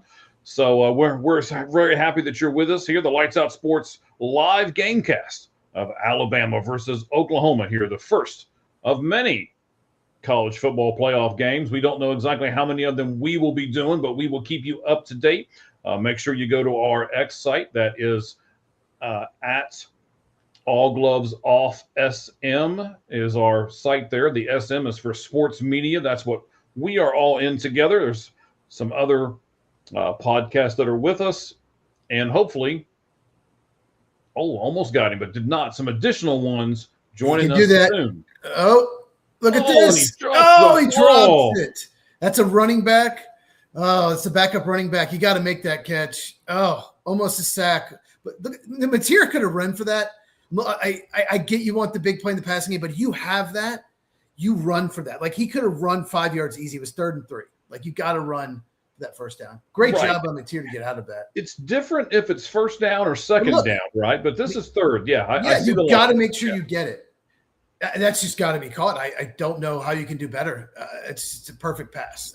It's just got to be caught. Yeah, I mean, it might be a tad out in front of him, but it's on hands. You still need to do that. And they're punting here on 4th and 3. Now it's Xavier Robinson. He's the backup running back. He's a big back. He's not the wide receiver, but still. But Mateer, your instincts, man. I know you want that. Second down, absolutely. But third down, you have 6, 7, 10 yards maybe. Mm-hmm. So are we going to go with how about this? Are we going to say that's the first real big mistake of the game? I guess real big mistake. He also missed a wide open receiver earlier. They still scored a touchdown on the drive. But oh my God, he dropped the punt. Oh, he just dropped it.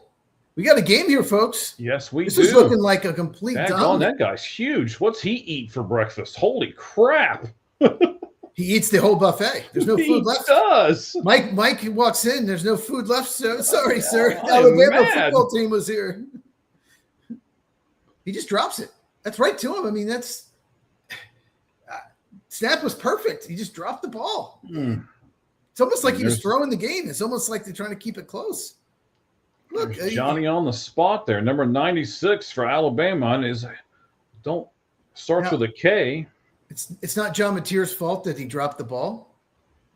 But if he just runs for that first down, none of this ever happens. They're field goal range probably, and the drive's still going, and maybe they can milk the rest of the clock. I mean, and this is now they have it on the 30-yard line of Oklahoma, does Alabama. This is a big swing play right here. And there's a big pass down the field to about the 15-yard line, so about 15 on that particular play. You've still got 4 minutes and 12 seconds to go before halftime. Yeah, and he's getting better protection. That's Isaiah Horton. They're throwing to their number 3 and 4 receivers a lot. They love the matchups against the Oklahoma. Brooks and Horton are catching all the balls. Like Jeremy Bernard and Ryan Williams are their studs. But it's all about Oklahoma's defense looks confused right now. Well, they're not getting the pressure they were getting earlier. And like we talked about, Ty Simpson, you give him a clean pocket. Here he comes. I can't believe he didn't fumble. Ooh, cannot believe. But once again, Alabama offensive line, The communication's terrible there. How is he not blocked? He just let him go. The right tackle, watch, 64 just lets him go. That's terrible. You always take the first guy. The first guy you take, and then the second guy let him go free. That's just terrible, terrible offensive line play. I think he's a freshman, 64. Oh, could be wrong. That looked like it hurt too. He really got Simpson right there. I'm shocked he did not fumble. Now, even when you're watching a play like that and you're evaluating a quarterback, is that something you put in your notes as like, okay, he took a huge hit and didn't fumble the ball? Yeah, Michael Carroll's a freshman, the right tackle. Yeah, I guess you look at that. If a quarterback hardly ever fumbles, that's a plus. Because some quarterbacks are very fumble prone; they're barely touched. But usually, if you have bigger hands, like real big hand size, you typically fumble less. Okay. Typically, not necessarily, but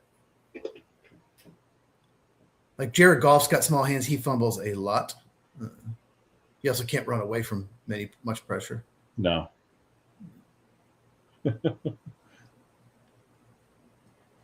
All right. So once again, you guys can comment. We've had some comments tonight. We appreciate that. You can just simply hit the comment button there on your screen. We are doing a live chat right at the moment, so interact with us. You guys go ahead and do that. There's a terrible throw. 3rd and 11. Looked like he had pressure. Looked like he thought the receivers could do something else. So Alabama's got to a field goal, but they can cut it to 1 score. Yeah, I don't know what that was, but we'll see the replay. Once again, stunts. Alabama offensive line has had so much trouble with blitzes and stunts.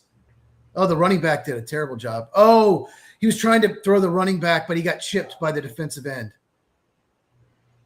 Then it didn't help that he had the 56 right in his face.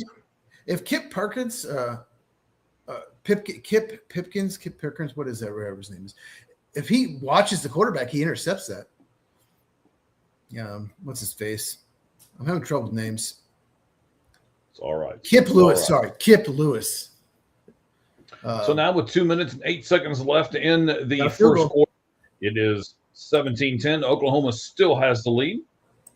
You were talking about Kip Lewis, and if he just watched this a quarterback's eyes. So when in that position do you do that? I mean, when do you stop watching the quarterback and focus on something else? How does that work as far as that goes, Chief? Well, he had the running back. If he came out of the backfield, that was his guy. So he's reading the running back, and he's making sure he had him covered. And he thought, and he went to hit him. He thought the running back was about to catch it. So the ball was obviously overthrown. So he was not watching the quarterback. He's watching this guy. It's not terrible defense because if he does try to catch, he gets hit. But I guess the point I was making, if he turned and watched the quarterback, he might score. He might catch that ball and score. So I want to talk about Joel Klatt for a moment. He had a really, we'll call it a different take here. We got right at 2 minutes left here before halftime. So he said the college football playoff is much better than the NCAA basketball tournament and how it is designed. The two main reasons he said that was because the regular season means nothing if you play in a tournament in a neutral city against an opponent that's divided by its geographical location. And then, some teams are in some regions and they're closer to their cities. And so just because some of them are closer to their cities and the regular season for college basketball really doesn't mean a whole lot. Do you agree with that take as far as the NCAA tournament versus the college football playoff, Cheese? Yeah, I mean, we could have a whole show on this. So, I college basketball at all. I agree. Now, one thing I'll say, I used to watch college basketball when I was younger, and the tournament's exciting. There's upsets. It's really exciting. Mm-hmm. So that aspect of it, I liked as a kid. I liked they call it March Madness. I liked the madness of it. But I'm still with you.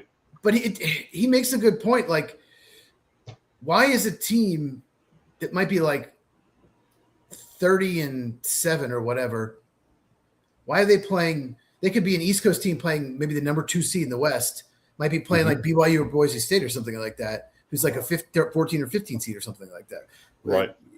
Yeah, they don't reward the regular season at all.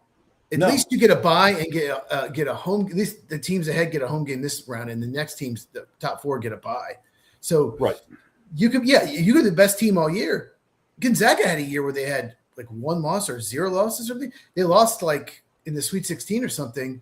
They didn't get. There was no advantage for them as far as just like seeding worse teams, but you have to win 6 straight no matter what. Neutral games. So I kind of agree. It's tough to say this year because I don't like what the field did. I don't like that Tulane and James Madison got in. Yeah, I was going to kind of that's the reason why I brought it up, especially this particular year, was because of those 2 teams getting in.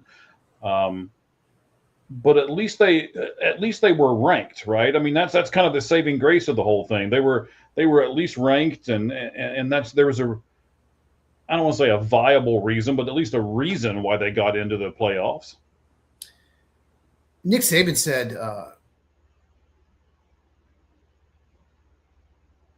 he said, but the problem with that is then it's going to get political. They're going to say we should be a top 15 team and try to call some buddies in the coaches poll to move me up in the rankings. But let's just blame Virginia. UVA blew it. Not beating Duke, they would have been in. They would have been the 11 seed playing Ole Miss, and that's how we have 2 of these in. But having him has to be conference champions. You have to have 5 conference champions. This is ridiculous. Either let all the conference championships win, and let Duke in too, or you don't. Like, I don't know why a conference champion has to be in. Obviously 5 of them do. It's ridiculous. And I also think Miami, one of the main reasons they got in is because Virginia lost. They wanted to have an ACC school. So, yeah, and that's not a rule either. It's not a rule that each division has to have a team or anything like that. So, but I agree with you. It almost seemed like that was the reason why they got Miami in there. I mean, that was the only team they could put in from that division. So, well, you don't. Not every conference gets a bid, but 5 spots to conference champions. So then you get the Sun Belt got a spot. There's almost an American Conference as well. Right. Because you can't let in a 7-5 Duke team. You can't. Yeah, no, you can't. And I don't really like that particular rule. I'm all about getting the best, 12 or 14 or 16 teams, whatever this thing ends up going to. Before too long, it'll probably be 48 or something like that. But that's what I want. I want the best teams. Mm-hmm. We're going to talk about when we get into the whole James Madison and when we get into predicting those games. When we talk about Tulane and James Madison, and are they the best teams, and did they play against the same kind of competition? And we've got to say no for both of those. So when you say no for both of those, I'm not real keen on letting them in altogether. Never mind if they win a Sun Belt or whatever. If you want to do that, then I think that's how you should do it. More like how the NCAA does it with basketball. If you want to do that, okay, let's do something similar, right? Let me see what you think about this, Chiefs. So let's do our top 12 teams, and they are the best 12 teams in college football. And then let's take the other 12 teams and make them play each other, and then whatever, like make it like a West or, an East or a West or a North and a South division, and let those other 12 teams play each other. And then the 2 teams that survive, 1 from each side, then they get to be teams 13 and 14. Well, you have to let in a Tulane or James Madison because they get a lawsuit, antitrust lawsuit, meaning we're only going to let the Power 4 in every year. So Boise State would have gotten in, but any year they didn't, there'd be an antitrust lawsuit, and they would lose. I did some research on it. So you have to let 1 team in, but you shouldn't have 2. They changed it where conference champions were the top 4 seeds, but then people got mad. Boise State only played 1 team worth of crap, Oregon, and lost. So they shouldn't have been. So they changed that. Okay, but we still have to have conference champions. They need to change that. And if they want to go to 24, fine, let every conference have a representative. That's different. Mm-hmm. Of course, then teams that are like ranked 19th or 20th with 3 losses are going to complain, but I don't care. If you're ranked 19th, 23 losses, I could care less. But so you have to let 1 in. So I have no problem with 1. Great play over the middle. Somebody besides their top receiver caught one. Yeah, it's 84. He's had a good game. I keep forgetting his name. I Carter. couldn't find it before. It's Carter. Carter. I'm trying to look at his first name. I can't Jermichael. Oh, Jermichael. Yeah, Jermichael. I was going to say maybe his first name's Welcome and his middle name's Back, and I didn't know. But you have to let one of those teams in. But we should have the best 11. I actually liked it when computers picked, not a committee. I know most people don't. I liked it when it was 2 and 4 at most. I just don't. The regular season just doesn't. You talk about not meaning as much. It doesn't mean much.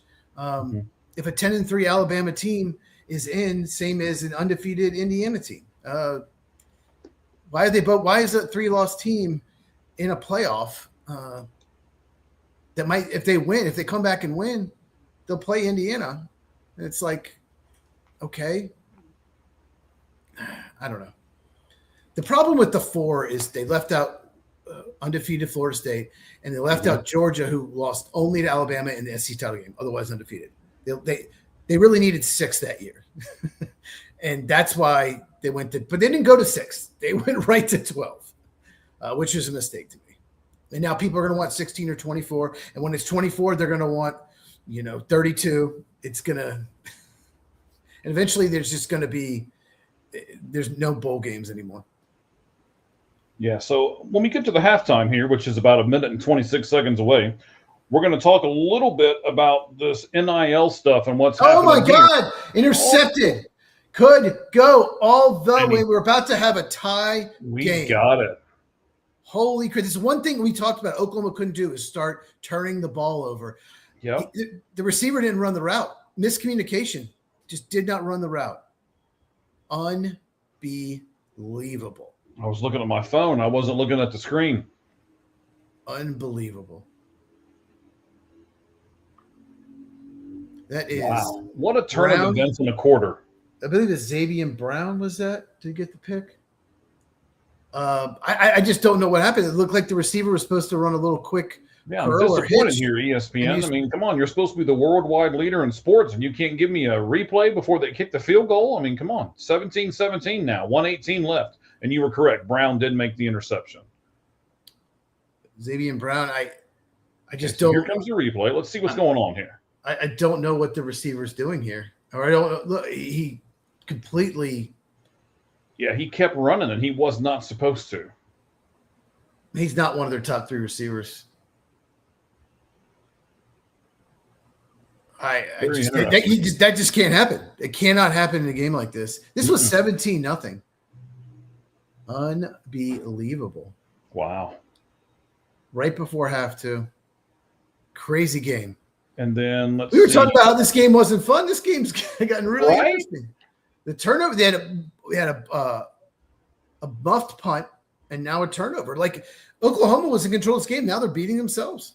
Yes. Yeah, Alabama's not doing anything. Let's get that out of the way, right? Alabama's not playing themselves back into this game.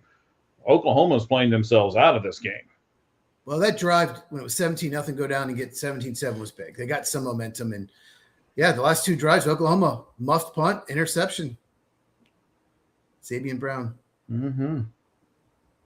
Oh, now we're showing it. Not against the Tennessee Volunteers. I might have checked out after that play. I think I turned. I did not finish that game. I turned. Oh, man. So once we get to halftime, I'm gonna play a piece that you sent to me from Jeff Traylor, the coach of UTSA. Yeah, UTSA. Well, it's a 2 minute 24-second video. We'll play that, and then we'll talk all about NIL. So for those of you who are on the fence and you're not sure what your opinion is of NIL, we'll give our opinions here, and then you can give you guys' opinions too. I mean, go ahead, hop on that chat. There's 120 of you with us right now. If Oklahoma goes 3 and out, if Oklahoma goes a quick 3 and out, Alabama's got time. This is crazy. Oh my gosh. Did you see what the Missouri coach said as well about his players and tampering? Video. Did you send me that one as well? I did. It's okay. I can briefly just tell you when we talk. Sure, about go. That's fine. Okay. Number 9's back out there despite running the wrong route. 5-yard gain, 3rd and 5 here. If I'm Alabama, do we use our last time? No, they're not going to. You got to let some clock run just in case if you're Oklahoma. I know that sounds bad, but you can't give them too much time. That's what they're doing. It's called they're having trouble getting the play in. Well, it's called the Matt LaFleur way. Let's make sure we don't get a touchdown. Let's just kick a field goal. The Matt LaFleur way. He's like, let's waste as much time as possible so we don't have time.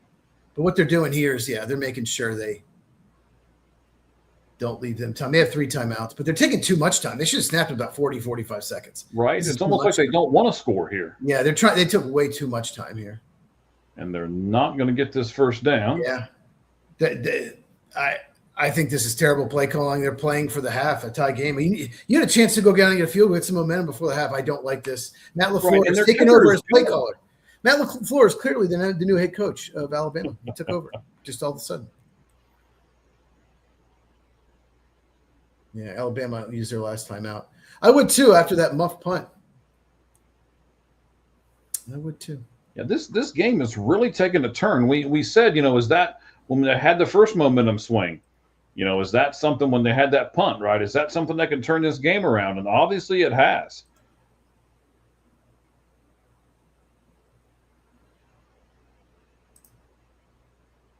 NIL is a big thing right now in college football. We're seeing, we'll talk about loyalty in the second half. We'll look at some different things about that I was going to talk about during the podcast that we didn't do. We'll talk about loyalty in sports. And then we'll also ask this question, and I'm curious to get your answer off of it. And that is, do the non-Power 5 teams have to show up in these first-round matchups? We'll talk about both of those games. We'll predict them, and then we'll talk about if they actually have to show up in these games.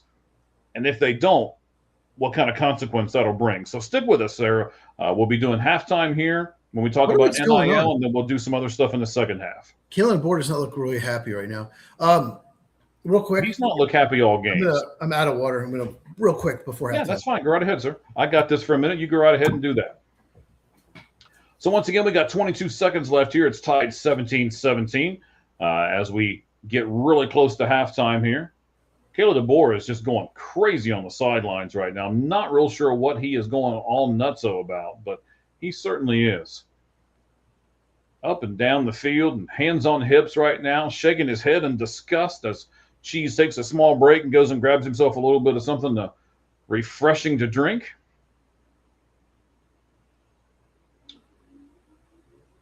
So Alabama, the regular season was 10-3. Oklahoma's 10-2. I know some of you have voiced your opinion here on the show tonight, how you don't think a 3-loss team should be in this whatsoever. But right now, 17-17. As we talked about earlier, I'm not sure how much of this is Alabama's doing or what more of this is really Oklahoma's doing. 1st and 10 throw there towards the outside. They picked up around 5 yards. Only took a few seconds off the clock.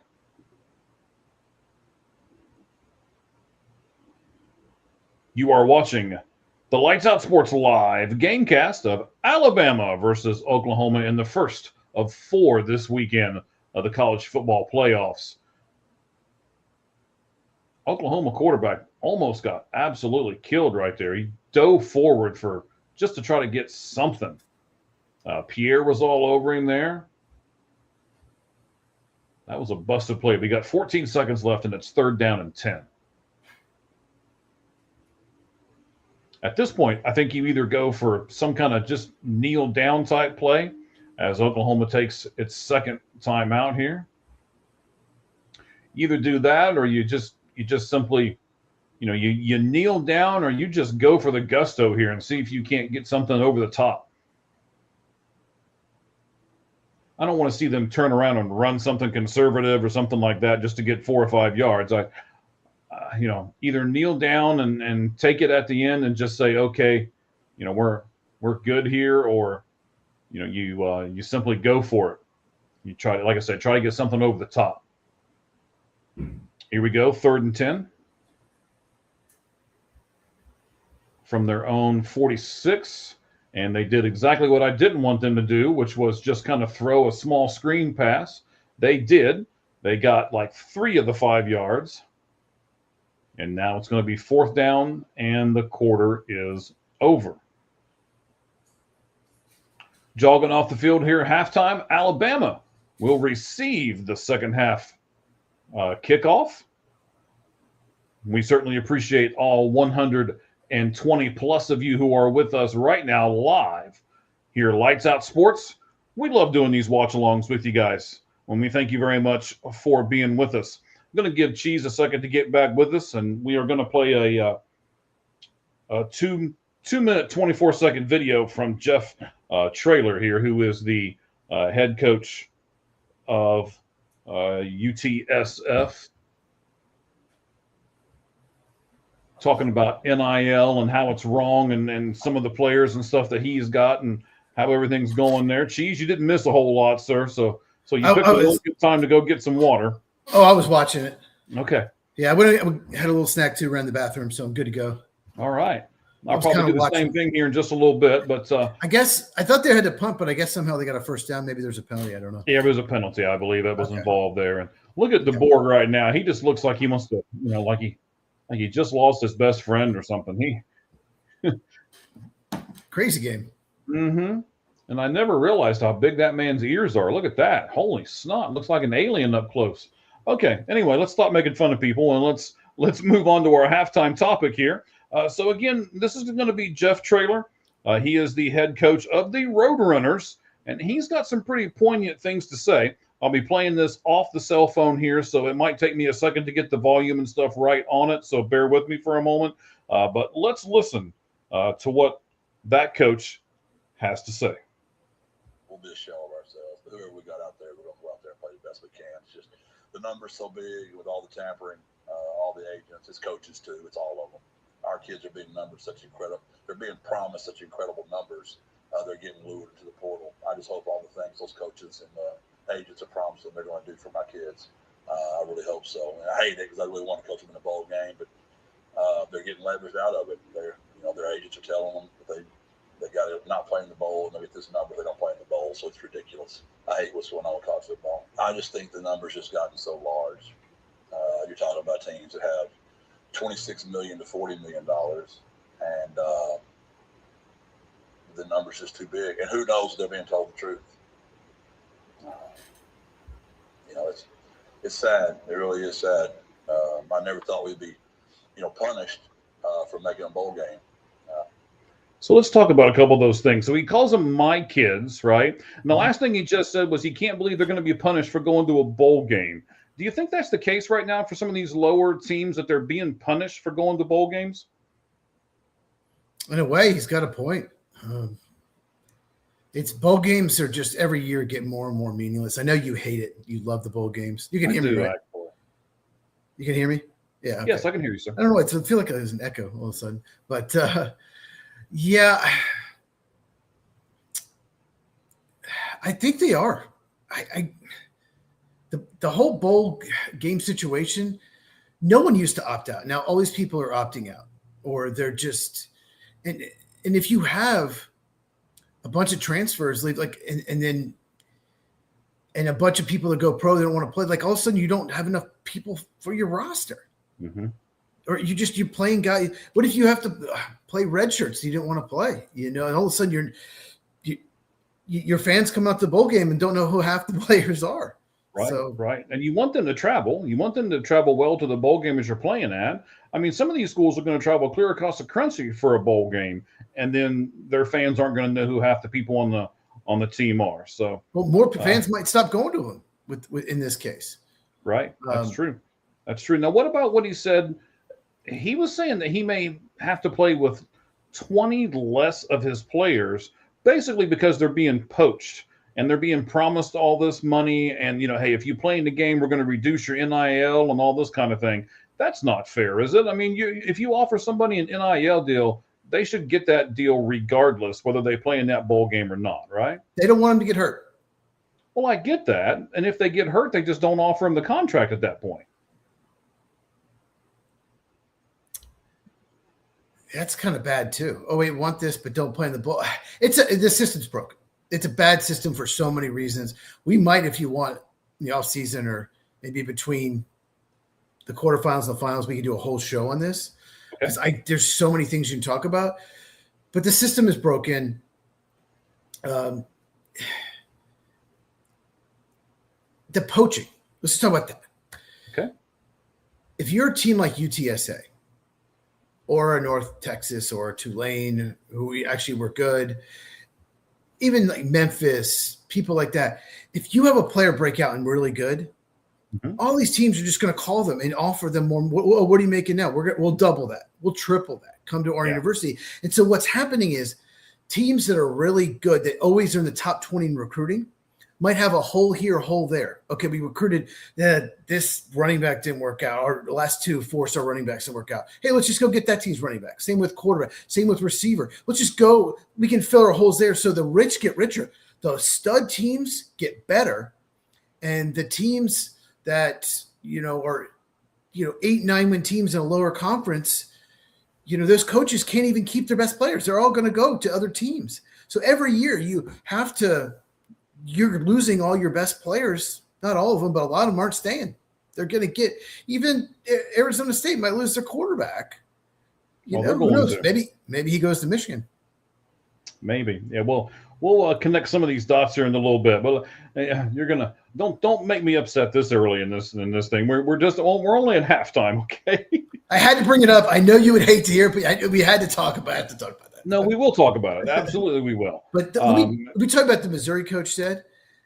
Missouri's top 25 team. I think they went 9-3 in the regular season. They had one of the better defenses in the SEC and a really good running game. But he went off on a press conference and basically said they're tampering. They're not supposed to, but they're tampering. All my players are calling. He said he had dads calling him from his players saying they're calling me and asking how much you make. We'll offer more.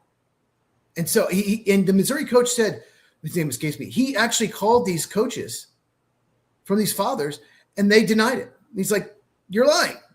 The fathers are not calling me. I'm going to make it up out of nowhere.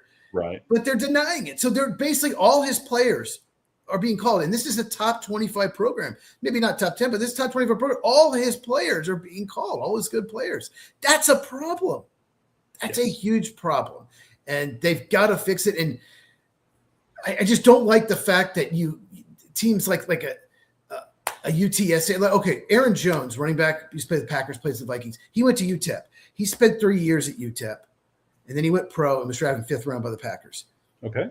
Nowadays, player like that, after his first year UTEP breakout, he's going to transfer. Maybe he transfers to Texas Tech. And then someone else, maybe then Alabama offers him. And then he transfers the next year to Alabama. And he ends up playing for 3 schools in 3 years. That's kind of what's going to happen to a lot of these recruits that had these breakout years for these smaller schools. It's a problem. Yes, but isn't that – I mean, it's – okay, so it's a problem for the game as a whole. Mm-hmm. But I think what college was trying to do was do what's best for the player. And isn't that what's best for the player is they go to a bigger school, they get a better contract? I mean, that's what Major League Baseball does. That's what the NFL does. That's what the NBA does. If you play really well, now you're going to have a bidding war on you, and you're going to get a choice to go to whatever team you want to. They're doing the same thing just with college athletics. Why? Why is that so wrong? And they need to have a cap, a hard cap. Now they'll be cheating, of course, because there was already, before they paid these players, they were still getting paid somehow, Right. Little envelopes here and there. Sure. They're getting cars on the side and cars stuff like on the that. side. Oh yeah, here you can lease this car for $1 a month or something. Right. Yeah. They need to do a hard cap, and it needs to be regulated more. That a team like UTSA has every right to, match or keep a player as much as another school. I get what you're saying, but I like loyalty. And I also think you mentioned this, maybe you can only transfer once or you sit out. Like you can transfer once, and the second time you do it, you have to sit out a year or sit out. They still should be, I think, and I mentioned this in one of our podcasts. Okay, let's have the transfer, this January 2nd rule, right? Mm-hmm. You can transfer. But if you transfer at the end of spring, you have to miss 50% of the season the next year. if you wait till the end of spring. And it's 100% of the season if you transfer to an in-conference team or they're on the schedule the next year, because that's an unfair advantage because they're all spring practice and then go to another team and every play they've ran, everything. So, and that would prevent that. They would not go to the team they're in their same conference or it's on their schedule. Well, I don't like them being able to transfer right now.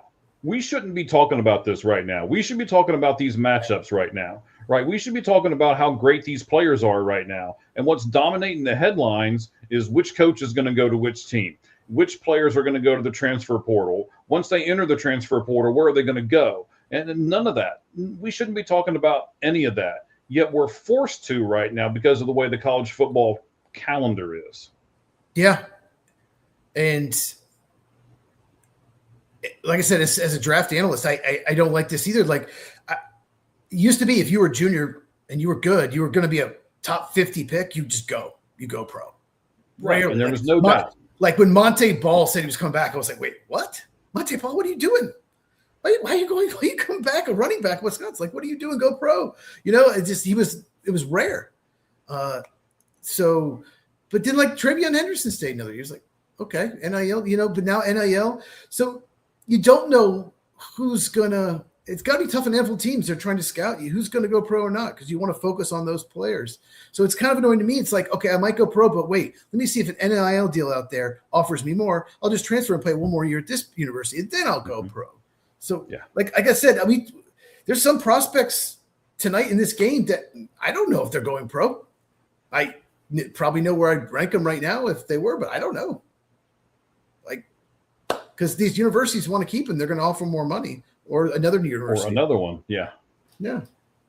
Absolutely. Okay, let's keep listening and get some more here. That was only 56 seconds into it. We've already got this much of a conversation off of it. So let's keep going and see what else he has to say. About being leveraged. That if you don't give them a certain number, they're not going to play in the bowl. But I'm going to celebrate the kids we have left. Whoever that is, we'll go out there and play our tails off. And I'm very grateful for them. And again, I hated that we're talking about the 10 to 15 the player not going to play in the game, or 20, whatever that number ends up being. We should be talking about the 90 to 85 they're going to go play with their teammates.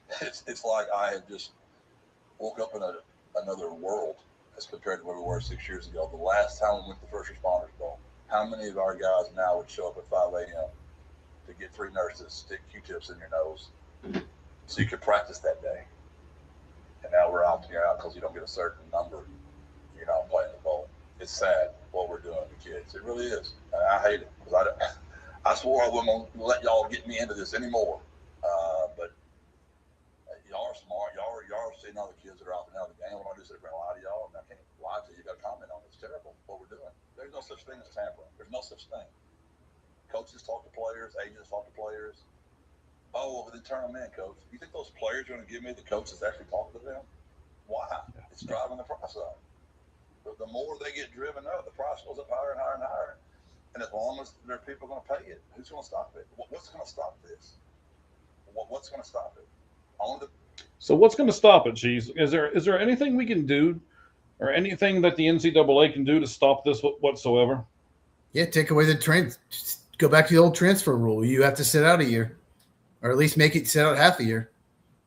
Make it make it like, okay, yeah, you can transfer, but you're going to set out at least a quarter of the season, third of the season, half the season, something like that to prevent all this. I just don't think you should be able to play for more than like 2 universities too. That's another thing. I agree with that. But they're never going to change it. What if we do it the NFL way? And let me give you this scenario. Okay, so let's say that we can combine, because you've talked about this before with the NFL, and we can also use the NBA model. And I'll talk about that in a second too. So the NFL model is, okay, we basically franchise tag one of our college players.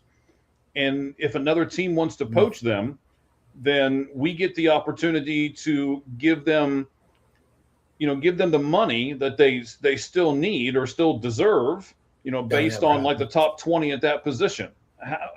Why couldn't they do something like that? That'll never happen. You can't franchise tag. Yeah, I don't even like the franchise tag in the NFL, but that will absolutely never happen. They're not going to tell a college student, no, you're franchised, you can't. That would prevent teams from going out to trying to get them to transfer. that's just not something that'll ever happen. I just think there needs to be more. Like you get one, you can transfer once, but I still think even once time. So let's say you play 3 years at Georgia, and maybe your 4th year, you're the running back, and they say you got a split time this year because we have this 5-star, and so he transfers to Alabama. Okay. Out of nowhere, you should be punished. You can't. Alabama, Georgia rivals. You can't just do that without. You should have to sit out. I think at least like half the year if you're going to go to a rival in conference. Make them. If you want to transfer, if you're at Oregon and you want to transfer to, say, NC State, go ahead. Not on the schedule. Okay, you don't have to sit out. No problem. Do that. You know what I mean? But and you're also not playing each other. Fine, but I just feel like I just feel like there needs to be more regulation. It make it hard. Yeah, you want these guys the opportunity to make more money, whatever. But it's just destroying some of these universities. That you're a coach and you take a small school. Like say you take Southern Miss that has like 2 wins. 2 years later you have 10 wins, and you've got like 4 or 5 pro talent on your roster. And they're all gone the next year, and you go back down to 3 or 4 wins because they took all your best players. They all transferred. One went to Ole Miss, one went to Miami, one went to LSU. Boom, gone. That sucks for these smaller schools. Now, this year, Texas Tech pretty much did this, right? And they paid a whole bunch of these players, and now look where they are. But let me ask you this: what does Texas Tech have to do to where they or another school will do this as well? What do they have to make? I mean, they've already made the college football playoff. Is that enough of a reward for it? Do they have to win their first round matchup? Do they have to get to the finals? What does it have to do to be rewarding for a school like that? I think 7 or maybe 8 of their defensive starters are transfers. Yes. Insane. Like, but yet here we are rooting for. I remember the first game of the year. I was like, I clicked on each name, trying to get to know who they are. Some of them I already knew who they were, but I'm like, wait, played for this team last year. 3 or 4 defensive linemen played for different teams last year. It's like, wait a second, the oil money. There needs to be a cap too. You can only spend so much money, and there needs to be, like NBA has, maximum contracts. Appreciate it, JC. Yeah, thanks, JC. Appreciate you reposting, buddy. Needs to be maximum contracts as well. Like you can only like pay a guy like $5 million. Maybe next year it's 5.2. Like you go up each year with inflation or whatever. But maximum, that way your university can match that. If Michigan comes and says we're going to give you $4.5 million, but that's the max for the position or whatever, then that university can say, okay, we'll match it. We got some boosters that will give money, we'll match it. So you don't want a situation where they can just, hey, here's $8 million, $9 million a year, whatever. That's okay. We'll eventually hit that at some point. Roger, first of all, I see your comment. I'll get to you in a moment. I'm going to save yours for a reason here. We'll get to what you're saying here, buddy. I do have one more thing, and a terrible broadcaster gave me this idea. Troy Aikman said, hey, I gave to USC once. That's his alma mater. And after I gave this boatload of money, UCLA. Oh, UCLA? UCLA. Don't say that. He will not be happy with you. I'm sorry. Okay. Like he's going to know who I am anyway. All right. I don't know. I guess maybe terrible broadcasters listen to each other. I don't know. But you're better than him. You know that. But he said, hey, I gave this boatload of money to this player. And then the player just up and left like a year later, didn't thank me, didn't say anything to me, nothing. And then he basically said, I am never going to do that again. So here's the idea that he gave me, though. What if you do it this way? What if you go and you sign the kid as a freshman and you say, okay, here's a really good NIL deal for 4 years. And you've got to stay here all 4 years in order to get this NIL contract. We'll give it to you at the end, or we'll give you so much as it comes along, but you have to sign a contract that says you have to stay here for 2, 3, 4 years, whatever it is.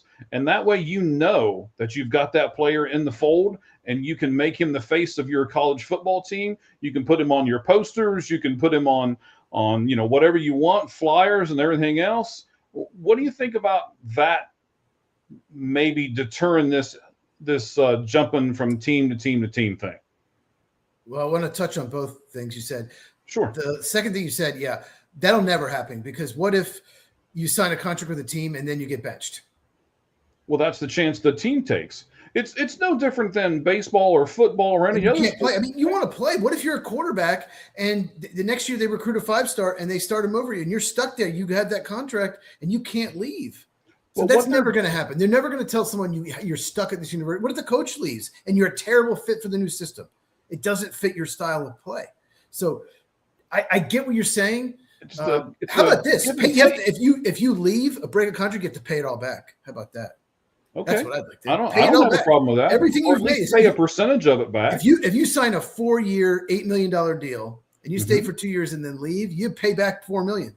You pay back whatever you made. You better get a lot more. That would prevent a lot of people from leaving, because the other university would have to cover that. You took my idea and made it better. Look at you. But I want to mention the Troy Aikman thing. I'm glad you brought that up. So there's a player that stayed for UCLA 2 years and then transferred to Oregon. He didn't say who it was. We know it was, because he wrote a check for Dante Moore. We know it is quarterback Oregon. Yeah. And then the next year after he wrote the check, he left and transferred to Oregon, who's in the same conference, both in the Big Ten. So Troy Aikman's probably really pissed. And UCLA has not been very good for the most part for the last 30 years. It's been a long time. Yeah. It's been 35 years since he was quarterback there. And they've pretty much since then have not been good. And they had this big time recruit, Dante Moore, one of the best quarterbacks in the country. And he ends up going to Oregon, after they lost Dylan Gabriel to the NFL. So as a person who doesn't have a rooting interest in either of those two teams, right, either UCLA or Oregon, do you get upset when this happens and then you're like, you know what, Oregon stole this kid, I am not going to root for Oregon for the rest of the time? Oh, I hate it. It's awful. It's awful that they can do that and you can go to a rival. It's amazing when you watch games. Oh, he transferred from this school. Like, wait, you transferred from Alabama to LSU?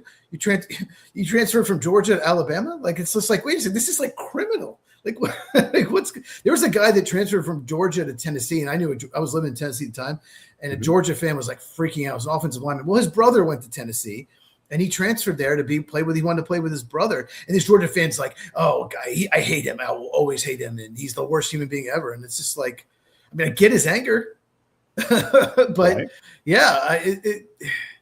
it's not good. And especially if they go and to a better program and they end up playing you and they beat you, it sucks. And I don't like, at least the NFL, there's like 4-year contracts, then you can leave. You can't just negatively just leave after 1 year. There needs to be some regulation. I hate putting a lot of regulations on stuff, but it's broken. It's not working. Right. I was muting the mic because I heard my wife come home. I knew the dogs were going to go crazy there. So you're like, one time you're like, keep talking, Cheese. Right. Keep talking, Cheese. Come on. All right. There he goes. The one time, right? The one time. So, but you mentioned it earlier. What if you're not a good fit when a new coach comes in and you're like, you know what? I may as well just take this NIL money. That's going to be a better fit for me. Would you understand it more if that was the case? Yeah, I think if you make a coaching change, you might be able to okay, you do these are the rules. If there is a coaching change, maybe if you transfer, you sit out half the year. If there's a coaching change, you only have to sit out like a quarter of the year or something like that. Have there needs to be some punishment for transfer. It just needs to be. It used to be, for those you don't know, you sat out a year if you transferred, or if it's in conference, 2 years. That was the rule to prevent people from just doing this exact thing that everyone's doing now. I don't know why it just all of a sudden became, we're not doing that. Alabama is -3 rushing yards. Yeah, see that. So there just needs to be some kind of rules to prevent. I liked it when someone stayed 3 or 4 years, one university. You always knew who was going to be in the lineup the next year. Now I don't. I have no idea. You watch a team in like the Big 12 title game, and the next year you watch them in week 1, and you're like, you don't even know who these players are. Or you watch another team, it's like, wait, that player, he played for Arizona State last year. That player played for Baylor. That player played for TCU. Why are they all on Texas? What's going on? That's not Well, good. I mean, this happens in every sport, though. Not after 1 year. Every year, you can change in every sport. You mean every Yes, college but, I sport mean, or every professional? You can't do that. yes, you can. You can move from team to team to team every year. There's plenty of rookie. players that Not- sign 1-year contracts. Oh yeah, but not after the first 4 years, the first 6 years. 6 years in baseball, 4 years in NFL. You Right. can't unless you're traded, or released. Correct. But I mean, this, like I say, this happens a lot in every sport. I mean, there's no more Tony Gwynns anymore that stay with the same team, forever and ever like that. Chipper Jones. Yes. Yeah. Of course, you got to bring up the Atlanta Brave guy. Of course. Cal Ripken Jr. Yeah. Oh yeah, Chipper Jones. Hell yeah, that's my boy. So this is what Roger was saying earlier, and I said I was going to get to it here. So he says so much for low scoring, right? So let's do this real quick before the second half gets kicked off here. They're already starting it here. So Alabama receives it. 17-17. Let's predict the final score. Who's going to win? And give me a score, Chiefs. 1917. Oklahoma gets a safety. That's it. No. I don't know. Is that Jeremy Bernard? Oh, he fumbled the ball. I think he might have been down. I think he was down, I think. I don't think he had touched the ball in the first half. If he did, I missed it. Give me Oklahoma. It's hard to see from that angle. 30-27. Down. 30-27 Oklahoma with the victory. Last second field goal. What about you? He was down. Okay. 30-27, you're still going to go with Oklahoma? I'm still going to go with Oklahoma because really just mistakes. This game would not be close if it wasn't for just complete mistakes. They pretty much dominated the game except for, basically one drive. So who do you think's the better coach here? Who do you think's the better head coach? Brent Venables. Okay. And I agree with you. I thought you were going to say that. I think they will make the right halftime adjustments, and they will come out and they will continue to dominate this game because they really, really have dominated this game. They have shot themselves in the foot is really what happened, as you alluded to earlier. I'm going to go 35-31. Oklahoma wins. Watching this? A bunch of points. This pre-snap? Okay. So Oklahoma showed blitz, and Alabama changed the play. Then Owen Heineke, the middle linebacker, he changed the play, but they're still blitzing. But I love that. I love when teams adjust and the other team adjusts back. So what Owen Heineke probably did there, the middle linebacker, he probably acted like we were checking out of the blitz, but they still blitzed. He still came and almost got to him. Yeah, actually he did. He came really close. He touched him there at the end. So is that I noticed that some, especially in the NFL, I noticed that some teams stay in the huddle longer and they wait till 10, 12 seconds before they break the huddle and actually come up to the line of scrimmage, right? And I take it that's why they do that for us, so the other team can't see how they're going to line up and then start making adjustments. And do an audible, change the play. Yeah. See, right now he's checking off. He's changing the play. He's pointing something, or he's changing the protection. There had to be a false starter offsides there, right? I was going to say 32 was offside. Yeah. Right, no, I think it was false start on Kalen Proctor. Pretty sure it was a false start. Yeah, you're going to be correct. They're going to give you the false start against Alabama. So when the quarterback does that, he's either changing the play or changing the protection. If he thinks they're going to blitz, he might change the protection. And the Alabama offensive line is not known for picking up the blitz well or handling stunts. But they're not an offensive team. What do you mean by changing the protection? Oh, Kip Lewis, better be careful there. Better be careful.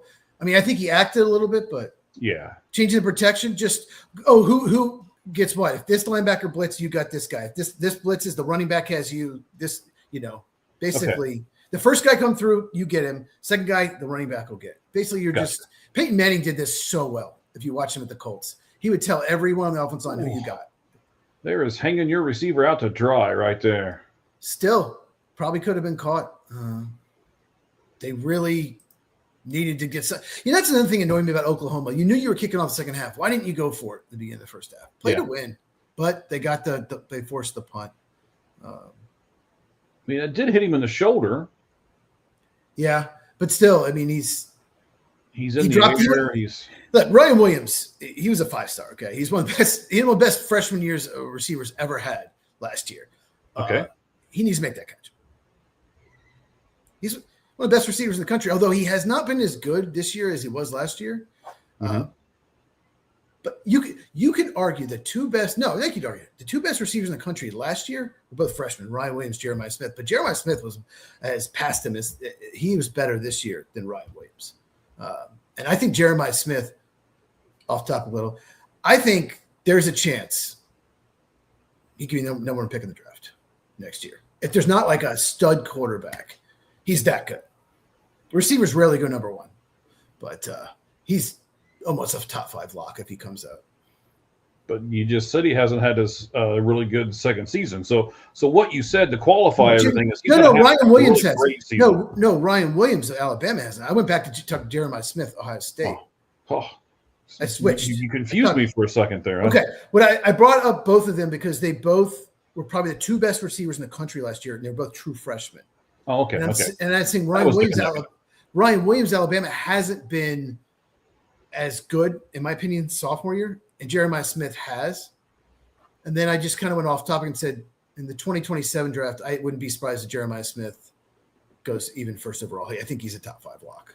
He's that good. Okay. So you've got these 4 games, right? And we've already talked about this game, obviously. We're still talking about this game because it's live. We talked about Miami and Texas A&M, the first game on Saturday. I chose Miami. You chose Texas A&M. Mm-hmm.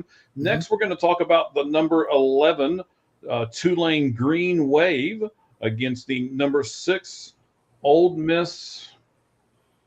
I don't know what they Running are. Rebels. Running Rebels. Thank you, sir. So that'll be Saturday at 3:30 on TNT and True TV. I'm going to take a small break here for a second and go run and do some of what you did earlier and then come back. So tell us and talk about the Tulane Ole Miss game on Saturday. Wait for your prediction till I can come back and hear it, and then I'll do the same thing. I'll wait a couple seconds until the game action actually starts back up again. So if you want to dazzle everyone with your play-by-play abilities, then you can certainly do that as well. But I think this is going to be an interesting topic here when we talk about this third of the 4 games, when we talk about Ole Miss and things like that, because I think there's a few things that we need to talk about that don't necessarily happen on the field. So we'll get to all of that here in a second. I did not think this commercial break was going to be this long. I don't understand what everybody's doing here, and they're showing penguins, for God's sake, on television. Don't knock the Penguins. It's not the Penguins' fault. It's technically not. So 17-17, 13-22 here in the third quarter. I'm going to give this to Cheese for a moment. I'm going to take a little break, and my legs are falling asleep here. So let me get up and stretch for a second, and then I will be right back with you. Cheese, it's your time, sir. Shine like your hair does, buddy. Okay. Tulane, Ole Miss. Here's the problem that Tulane will have is they're not going to be able to stop Ole Miss at all. Ole Miss is going to score a ton of points. Kawan Lacey, running back, he should have a monster game. Trinidad Chambliss, great dual threat at quarterback. You got Harrison Wallace at receiver. That Ole Miss offense put up 45 against Tulane. They actually played Tulane. For those of you watching didn't know, they beat them 45-10. Do I think they'll win by that much again? Probably not. I think Tulane's playing pretty well. I think they're playing better. They played outstanding against North Texas in the American Championship game. But even if Tulane scores some points, even if they put up 24, 27 points, they're still not going to come close to winning, in my opinion. Because if they can even hold Ole Miss to 34 points, that would be a win for them. I mean, they won't win the game, but I don't think they will. I think Ole Miss, despite losing Lane Kiffin, who is offensive coach, despite him going to LSU, the talent is still so good on Ole Miss on the offensive side of the ball. And while they can be scored upon, I could definitely see a 41-24, 38-21 kind of game. I think that's probably the best case scenario is they get within 14 to 17 points for Tulane. Ole Miss is just they have just too much offense and just a complete drop by Deion Burks. Not like him. And then on 3rd and 6, a throw behind Satania. Holy crap. Quick 3 and out. That's absolutely Satania, not Sertania, Satania. Exactly what Alabama needed is they needed a 3-and-out. But Deion Burks dropping the second down play. That technically was a drop, but it was behind him. But, yeah, Oklahoma's got to hit those 2 plays. They hit one or two of them, they probably get the first down. So Alabama getting right back 2 punts to start the second half, which is much more like me and Mike expected. He didn't drop the punt. Much better punt than the Alabama punter. He didn't drop it. Unbelievable. Yeah. The pick 6 is the big thing in the game here. It's tied. There is a flag on the play. Let's see what they got. Who is wearing a pink hat on the Oklahoma sideline? Like, dude, why? Why pink? All right. Taylor Wine. He's complaining about a block in the back, possibly. Oh, they're calling a late hit on him. He's saying it's pushing the back. Not really. They're going to call a late hit. Personal foul. Just dumb. Like Oklahoma should be in control of this game. They should have at least a 10-point lead. They're beating themselves with stupid stuff like this. Drop punt, pick 6, or the receiver ran the wrong route. Hitting a guy late. They've done that twice. Like, they are beating themselves. It's absolutely ridiculous.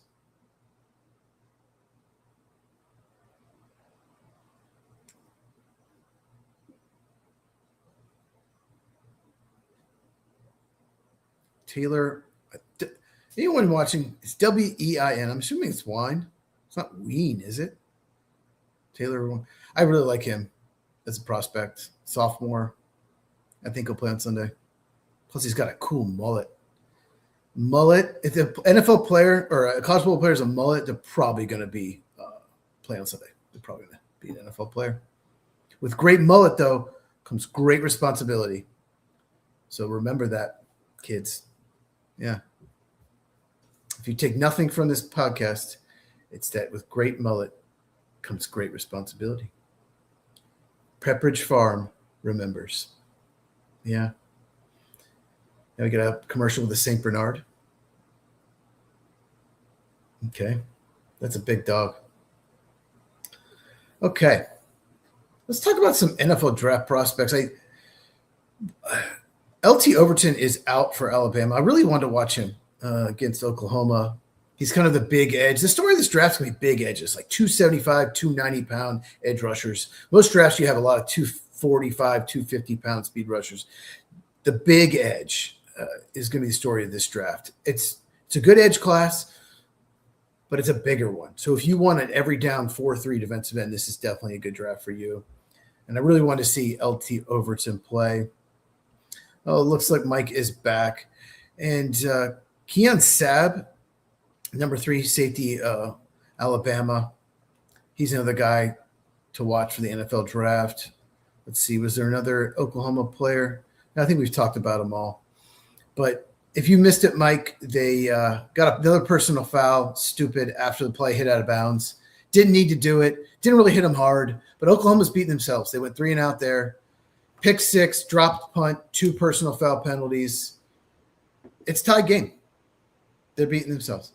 Wow. Yeah, this is just crazy, though. So is it coaching when it's stuff like that then, or is it still players just being stupid? Well, he was complaining he was pushing the back. He was a little at the end of the play, but not enough for a call. But when he was doing that, he's begging for offsetting penalties. He knew he did it. He knew it was wrong. It's just stupid. Green Bay Packers do it all the time. I think a part of it's got to be just undisciplined team. Mm-hmm. Which, again, goes back to coaching, though, right? Every game, 2 or 3 penalties, Green Bay. It's just dumb penalties. And then Matt LaFleur at the press conference complained, it's unacceptable. We can't have that. And it's like, we got to clean this up. That's what they all say, right? No one on the Green Bay media will call him out. They just repeat his quote and call him out and saying, why hasn't he fixed this? Why hasn't he fixed this? He's been there for like 7 years. Why has he not fixed this?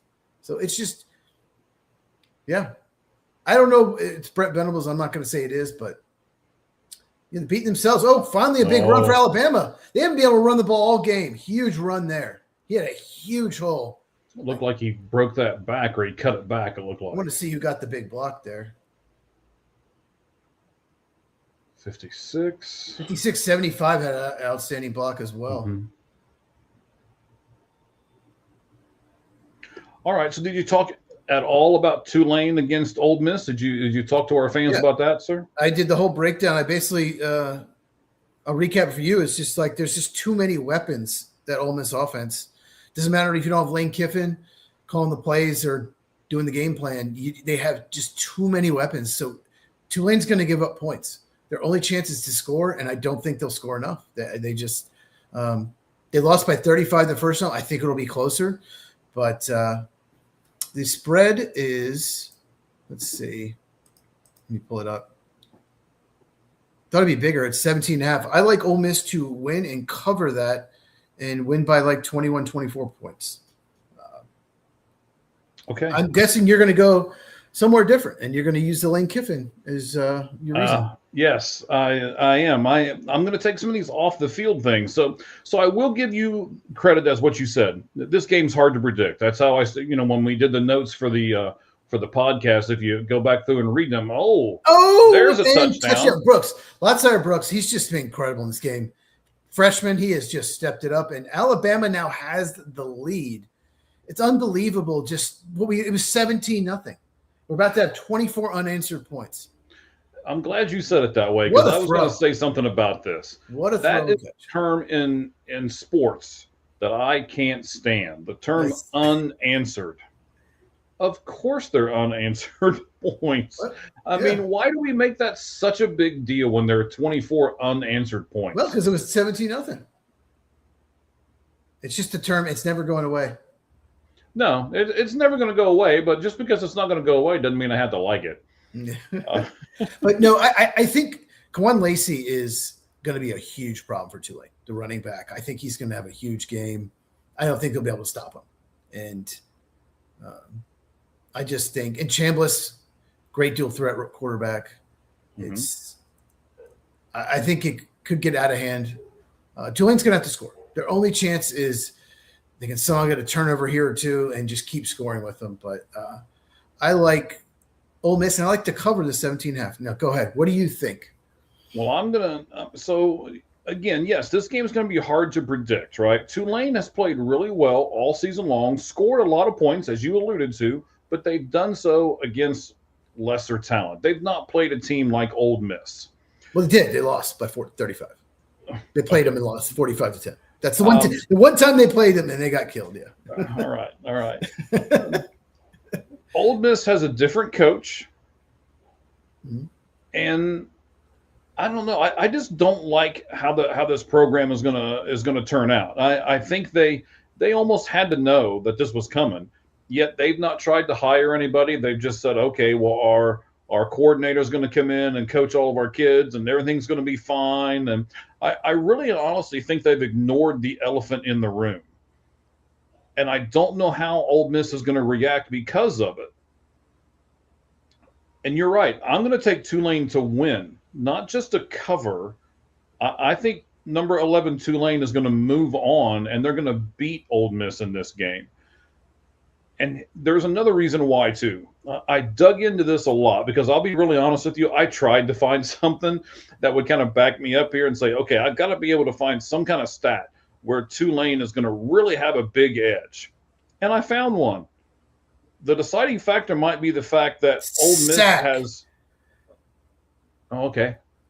Alabama with the sack on Mateer. Oklahoma, this is just an absolute disaster. They have just completely collapsed in this game.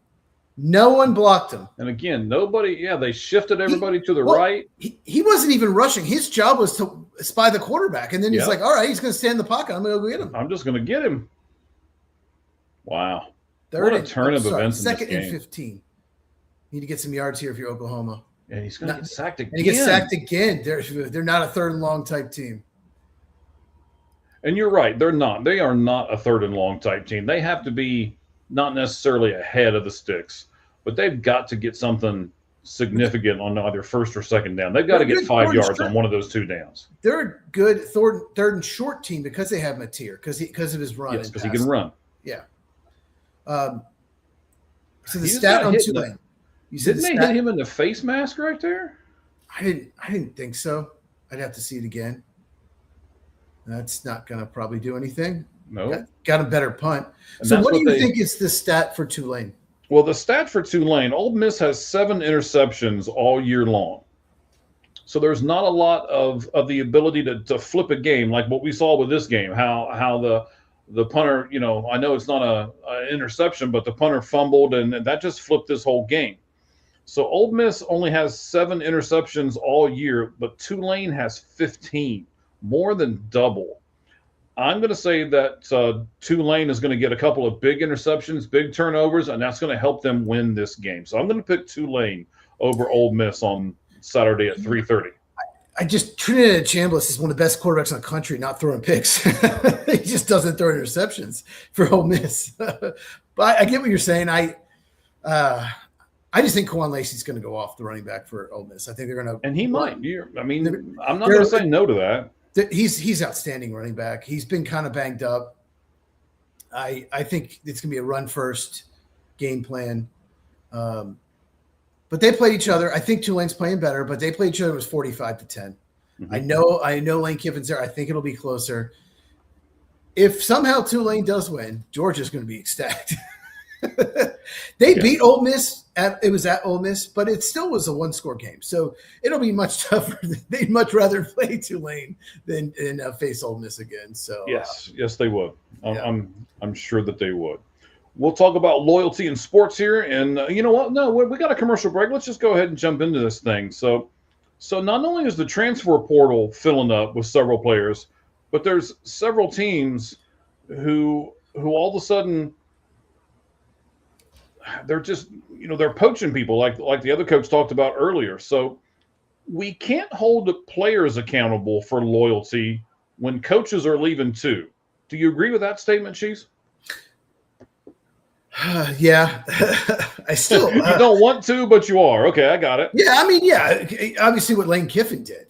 You went to a rival, not only just a team in the conference, used to be unheard of, but you went to a rival, and that some players are going to transfer. We got a neat chat here in a second that we will have to get to. But John, we'll get to you in just a second, buddy. Let me finish this topic, and then we will dive into that topic here in just a second. So give me about 10 minutes, John, and we'll jump into your topic, and we'll give it our full attention here in just a second.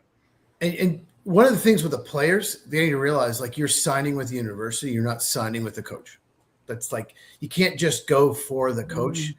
I'm not sure if I agree with that. Because this happened. I remember this is when I used to watch college basketball. Mm-hmm. Roy Williams left Kansas for North Carolina. Do you remember when that happened? Yep. It was shocking because he had opportunities before to leave and didn't. Yes.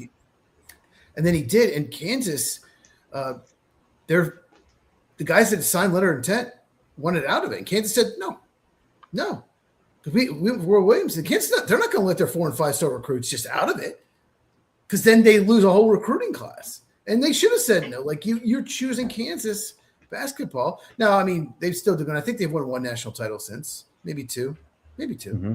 I think two. Yeah, I don't know. I don't really watch college. I haven't watched college basketball since Virginia Texas Tech final, because that's my dad's alma mater when Virginia won it. I haven't watched it since, but I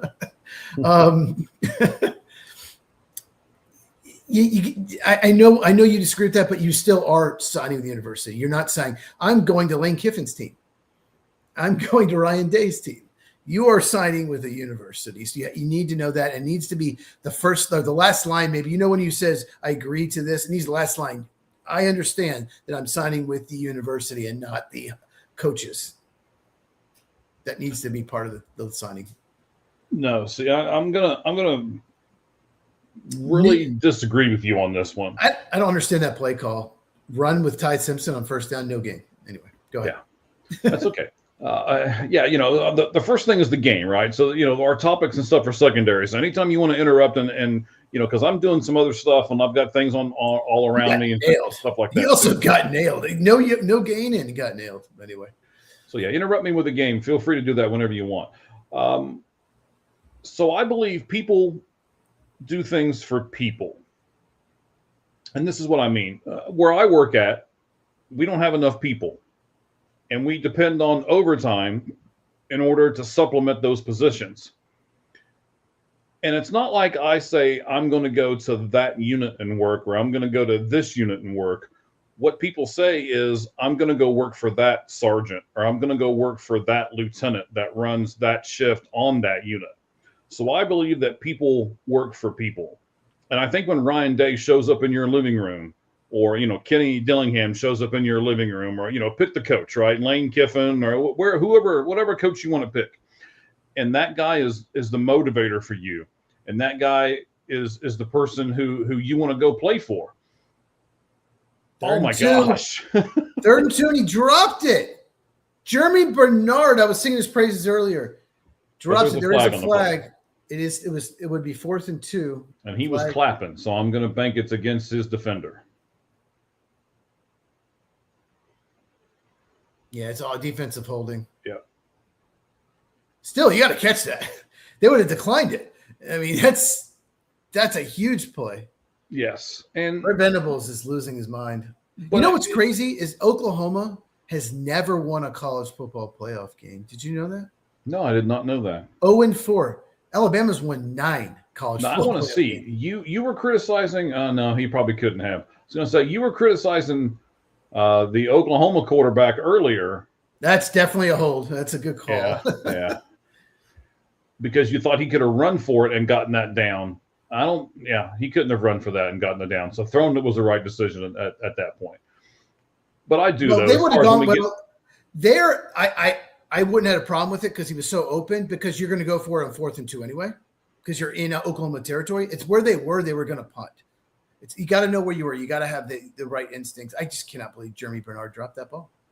NFL scouts are watching like, what are you doing? He looked up at the defender last minute. He took his eyes off the ball. He was worried about getting hit. Can't do that, man. Can't do that and be drafted in the NFL. We'll see. Nope. I was singing his praises. I was giving him Randall Cobb comps. And that was, ladies and gentlemen, if you were an Alabama fan, that was Cheese's fault right there, because he doomed your player there. So going back to Brooks, who said just a monster game. Yeah, just throw to Brooks every time. If I'm Alabama, he's just been incredible in this game. Right. And if somebody knows how to pronounce his first name, please tell us in the chat. Yeah, I'm not sure how you. Yeah. Latsier Brooks. Brooks, that's his name. Brooks. L. Brooks, yes. Thank you, Ricky. We appreciate you reposting the stream for us, buddy. Thank you very much. Let's get back here to the loyalty thing. So like I said, I think people work for people. I think people play for people. I know you've certainly heard a lot of times where a player says, I want to play for coach this, or I want to do that for the coach. And, I'll run really through a wall for this coach, or whatever it is. So he had all day to throw, great pocket. The offensive line's done much better here in the second half. Yes, they certainly have. So that's pocket awareness. He knew exactly when to leave the pocket. He knew exactly when. That's perfect. That's called pocket awareness. Look at that. Okay. It's very good. No, I'm 100%. That's a great play by the Alabama quarter. No, that's close. That's really close. So what is the rule on that? As we're watching it. So you've got the lineman holding sorta kind of around his neck, around his upper. Usually that's called. Torso. Usually that's called, but they could call holding every play. I probably would have called that, but good first step by Thomas. He dropped in coverage on that play. Mason Thomas. So when you're saying that you could call holding on every play, how, if you're the referee, do you decide when to do it and when not to do it then, if you can call holding on every play? Well, it was Micah Parsons. There's no such thing as holding. But okay, so basically if you see a jersey, you call it. If you see him grab the neck like there, you call it. If you tackle him, you call it. Other than that, if it's little tiny holds, what you don't want is 12, 15 holding calls in a game. They probably should do that, and then they'll stop holding. Eventually they'll stop, but they're not going to do that, college or pro. Another play that should have been called, like, what is going on with these Alabama receivers? Like, and they're still winning this game. They've come back. So you don't think You think anyone that signs a letter of intent, the coach leaves, you should be able to just get out of it? Maybe not get out of it. I actually like what you said a little earlier. Maybe not get out of it per se, but not have to pay such a high penalty if they do decide that they want to leave. If you say that when a coach doesn't leave and you go to a different team, you got to sit out a year. Well, when a coach does leave and you go to another team, now you've only got to sit out 6 months or something like that. I agree that there has to be some kind of punishment for it, but I don't know if it should be the same punishment. It's coaches leave all the time. It's for some reason, most head coaches in Power Four programs are head coaches with other programs first. They rarely hire coordinators. Like Kirby Smart was Alabama's defensive coordinator, was hired by Jordan. That's rare. Almost every coach, North Texas coach gone, Memphis coach gone, a Tulane coach gone, South Florida coach gone. All of them had good seasons, gone. That's who people are hiring. So there's a lot of head coach turnover. If it was coordinators, it wouldn't be a big deal. Yes, coordinators do recruiting, and they could have gone for that coordinator. But, yeah, most of the time it's for the head coach if you're going for the coach. And, yeah. So Alabama just kicked a field goal. I almost said a 3-point field goal. Duh. So Alabama just kicks a field goal and increases their lead to 10. So it's 27-17 now. While we're still talking about loyalty in sports, and we mentioned this a little bit, so we kind of talked about this question before we talk about it, I guess. So I understand players leaving for leaving a non-power conference and going to a power conference. I completely get that. But when coaches and players go from like the Big 12 school to a Big 10 school, do you think that's any different? And should they be treated any different if they do so? What do you mean by treated any different? Should they have a different penalty to them if they go? Oh, yeah. Because if you go from Tulane to Ohio State, okay, I might not like it, but I can justify it, right? You're going to a better team. You're going to get more eyes on you. You're going to try to be drafted. So I can understand all of that. But when you go from a Big 12 school to a Big 10 school, it's not like the same people aren't going to see you. The scouts are pretty much the same for all of those teams. You talking about Matt Campbell going to Penn State? Yeah. It's funny. One of the reasons that they fired James Franklin was he just couldn't beat the good teams. Obviously this year he lost to UCLA. Okay. But that was a big knock. And then they get Matt Campbell, who's had trouble beating the really good teams. He's done a good job at Iowa State. Yeah, but he's not had a good record against top 15 teams at all. It's a lot. Some of his top 15 wins are when Iowa's like ranked 14th or 15th. When he's beaten Iowa, he doesn't always beat Iowa. He wasn't their first choice. But yeah, I get what you're saying. I mean, Penn State's a better job than Iowa State, no doubt about it. It's a better job. But is it a more secure job? Heck no. Matt Campbell can win 8 or 9 games every year as long as he beats Iowa probably at least half the time. He's going to keep his job. He's going to get an extension. He's going to be fine. Penn State, he's got probably 2 or 3 years. He better turn around. He better start at least beating Ohio State or Michigan or Oregon, at least one of those every year, and getting the Big Ten title game at least every other year, or he's going to be fired. Yes. The fact that James Franklin get them in the Final Four of the college football playoff, and the next year, they fell off, quarterback didn't play well, boom, get off to a bad start, gone. You're fired. That should tell you. And I'm a little surprised Matt Campbell took the job. Maybe there's money, but I don't know how good a coach should be. I just have a feeling he won't even be there. In 4 years from now, he won't be there. I just got a feeling. Okay. Well, before we go any further, Cheese, I have to give our fans credit. We're now up over 150 people with us live right now. So I thank them very much for responding to us here on the Lights Out Sports live GameCast of the Alabama versus Oklahoma college football playoff game. That's all of a sudden it was dominated by Oklahoma. Then we said, okay, it's a game, and now it's almost got the feel that it's getting ready to escape and go toward Alabama. 27 unanswered. Stop it. Oklahoma needs to go down and get a score. They need to cut it to 1-score game here. And there goes the quarterback getting. That's one thing yards. he can do. If it breaks down, he can scramble. He's so good at that. And a little surprised we haven't seen a little bit more of that, like designed runs. Mm-hmm. You may get that. So now it's 2nd down and 3. And as you're saying, now he's looking around. Now he's coming up to the line from his shotgun position, and he's okay. Let's change the play. We got, they still got 18 seconds left on the clock, so he's got plenty of time to change the play. Let's see if Alabama does the same thing back. That's why you run up and show formation, show like you're going to snap it. You want to see what they're going to do. There's your design run, and he tripped over his own feet. Oh no, he had that. Oh man, I've noticed that Alabama is playing Bray Hubbard, the safety, the line of scrimmage, a lot. He's playing more like a linebacker. Mm-hmm. He is, he was showing blitz on that play before they changed it, but he's been more like a linebacker hybrid. He's number 18. He's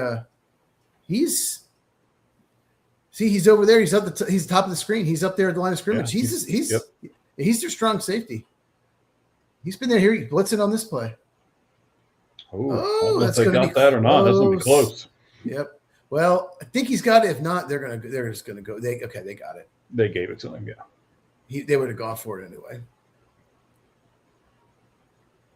So Alabama is trusting their corners to cover the Oklahoma receivers, to cover Satania and Burks, and they're putting a safety up there. So they're playing a cover one high safety in the middle of the field. Yep, here they are again. See, they don't want Mateer to run. What they're doing is they're putting a spy on Mateer, so they're bringing a safety up to cover that linebacker's typical assignments. That's what they're doing, just playing one safety in the middle of the field. And you know what? It's working. It's worked since the first quarter. Yeah, but neither team has been able to rush, just like the first time they met. Alabama only has 40 rushing yards and Oklahoma has 55. So that, oh wow, that's total. So neither Oklahoma had 38 in the first quarter. They had 38 rushing yards in the first quarter. They have done nothing since. You alluded to it a second ago, and there they go. They're going right back to it. Now they're close to the first down there. They got 5 yards on second. That's big for them on second to get a running play like that. Mm-hmm. Yeah. It is interesting that they're still going to go back and do it. John, I will tell you again, I told you in a second that we would get to you. I will. As soon as we go to the next commercial, I want to dive into your topic here. I think it'll be really interesting once we do here. QB sneak here, 3rd and 2. You're going to go for it on 4th down anyway. So just QB design run, I think. That's what I would run. Yeah, but you're even saying they're coming up to play the run. Are you thinking you can still get it? It's 3rd and 2. You're going to go for it on 4th and 2. So I just do a shotgun design run for the quarterback. That's what I would call. Okay. Nope, they're going to throw. They should have. And they're still going to they got it. Blaylock. No, good job by the running back to catch that ball. Well, not only to catch it, but to move forward right away. Yeah, he knew where he was. Mm-hmm. Like you talked about earlier, there was pocket awareness.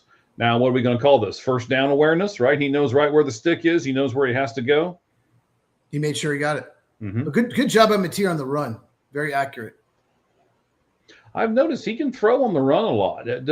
So I'm going to ask you again. I know I've asked you this kind of question in different ways, but I mean, so when you're evaluating these quarterbacks, is that something you look at too? Okay, well, he can throw on the run. Here's a design run. Did not work at all. 70 completely whiffed on the block. If 70 gets a block, the running back had a really good block. That's a really good game because the running back gave him a block, but whoever 70 is just completely whiffed. Yeah, he throws on the run really well. The problem is he's not the best pocket passer, and that's a problem. In the NFL, you're going to throw more on the pocket, and he's athletic. He's got tools. He needs to improve in the pocket, and that's why I think he'll come back for sure. So then how do you do that? How do you improve in the pocket? Go to Manning camp. Go to Manning camp and work with Peyton Manning, one of the best pocket quarterbacks of all time. Yeah, he just needs to improve mechanics, improve accuracy. It can happen. Josh Allen, when he came out of Wyoming, he wasn't very accurate in the pocket. His downfield passing game was very inaccurate. All right, so into the 3rd quarter, we're going to go into a little bit of a break here. So let's go to John. John Hughes, 738, says, this game is staged in favor of Alabama, and I'm a Bama fan. I feel like I'm watching a wrestling game. Oklahoma was doing well. Bama catches up with them and now beating them. Oklahoma is acting retarded. Well, at least I'm not the only person that says people are acting retarded, John. I appreciate it. But what do you think about something like this being staged? This is a college football playoff game, Chiefs. Do you think they would do that? So I'll say this. I hope not. I don't think so. But there is some evidence to what John is saying. He had a punt that he caught clean, and right about the punt, he decides to drop it. There was a pick six thrown right to the Alabama defender. Those two plays are rare. So I'm not saying they were done on purpose. I'm just saying if you were saying that it is rigged, those two plays completely changed this game. All right, so Oklahoma has a big lead, if not for those two plays at halftime. Yes. Let's ask our fans. What do you guys think? Would they rig this game, and do you think they are? Is this something that they're doing so that they can the college football committee can prove, oh yes, Alabama did deserve to be there?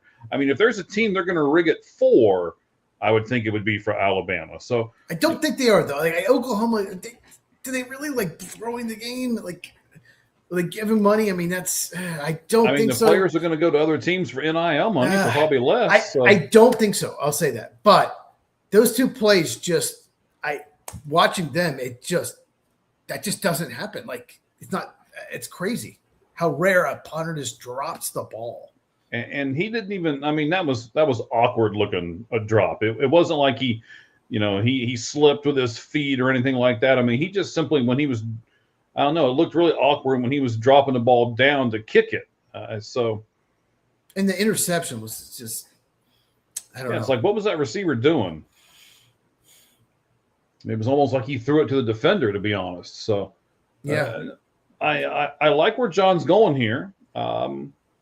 I don't know if they're gonna do that, but I like I said, I will say if college football is getting together and doing it, it's going to be for Alabama. I mean, they're not gonna rig something for James Madison or for Tulane or for any of these other teams, but they might for Alabama. It's possible. I don't think so. But those two plays, I thought about it when I saw those two plays. And you're a big 50 Cent fan. You excited about this? Big 50 Cent fan. No, I'm not a big 50 Cent fan at all. When you got a guy that has to come out with, oh, I'm sorry, is it 50? I don't know.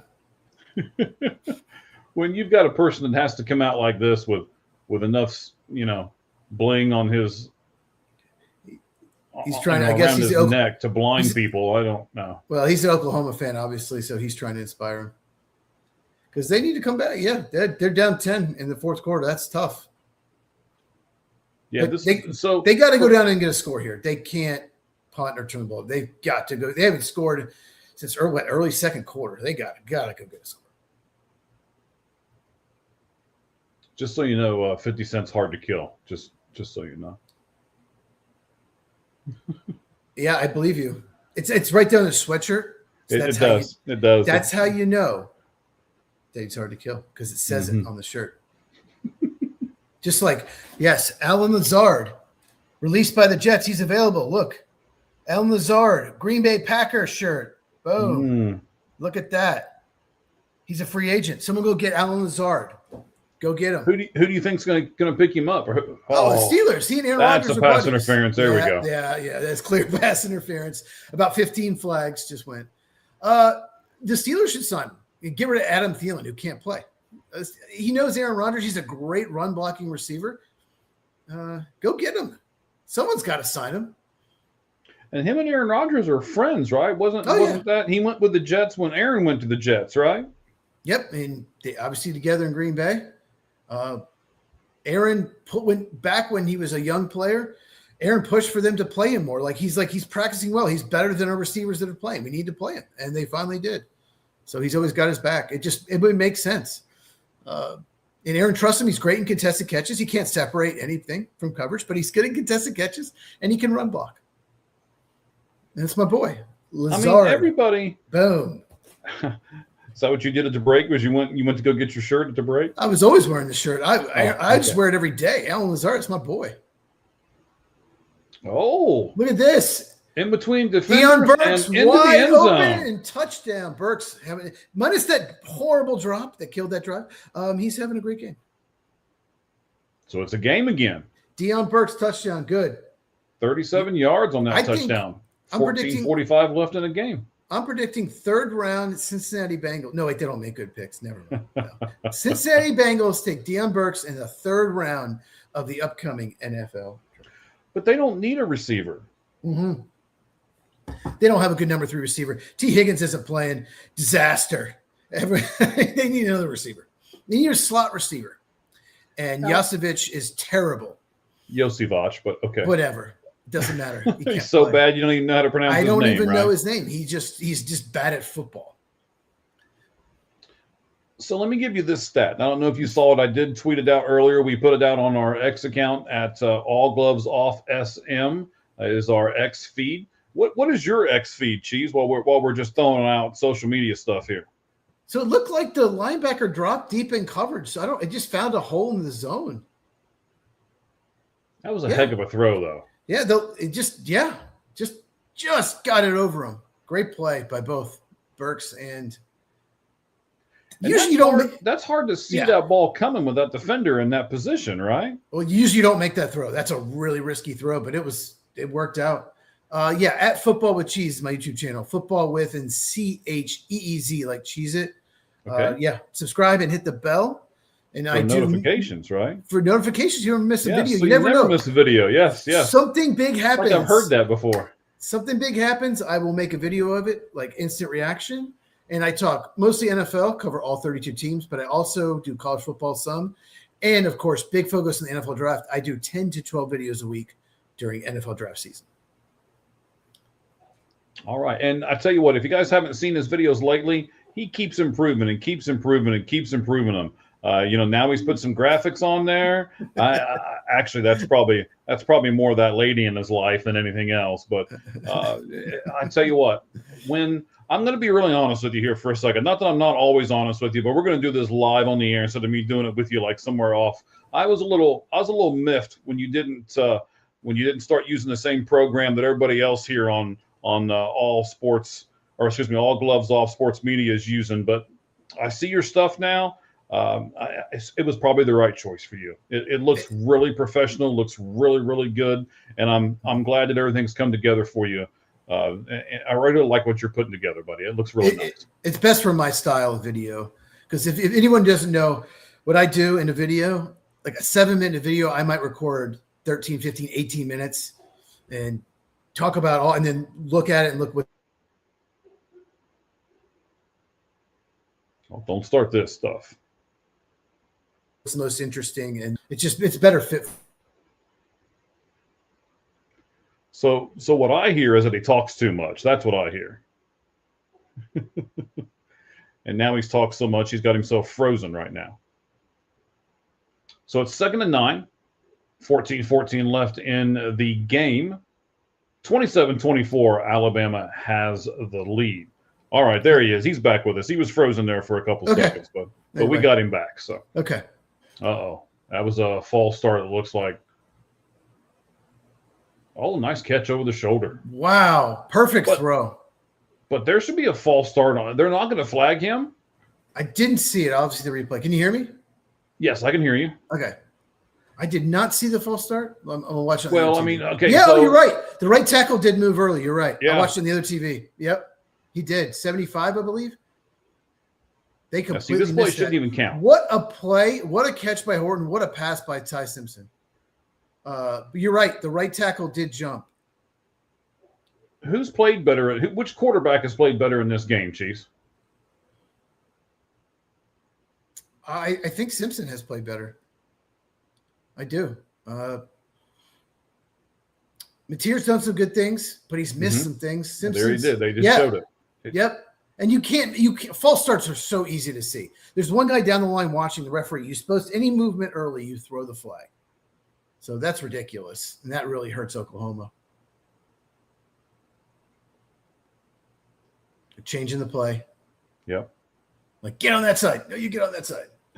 No, you go. So are they changing the whole play? Like, I mean, does he just say a code word and it changes everything, or how does that work? Yeah. Oh, you fumbled the ball. Uh-oh. You fumbled the ball. Or a mouthpiece, maybe. It's a mouthpiece. That is a fumble. Looks like Oklahoma has it. Maybe. Let's see. They're going to show me the replay here. Yeah, that ball is definitely out before he hits the ground. He's airborne when that ball comes out. I think Cheese is frozen again here for a second. And he's right. A mouthpiece goes just absolutely flying. And now there's a mad scramble for the football. Alabama has kept it, though. 3rd and 11. I can hear you a little, yes. And again, as Cheese has said, they're changing the play. We got something going on with Cheese's stuff here. Drop back. And Simpson is going to get just tackled all the way back at the 46-yard line. And this is going to bring up 4th down and forever.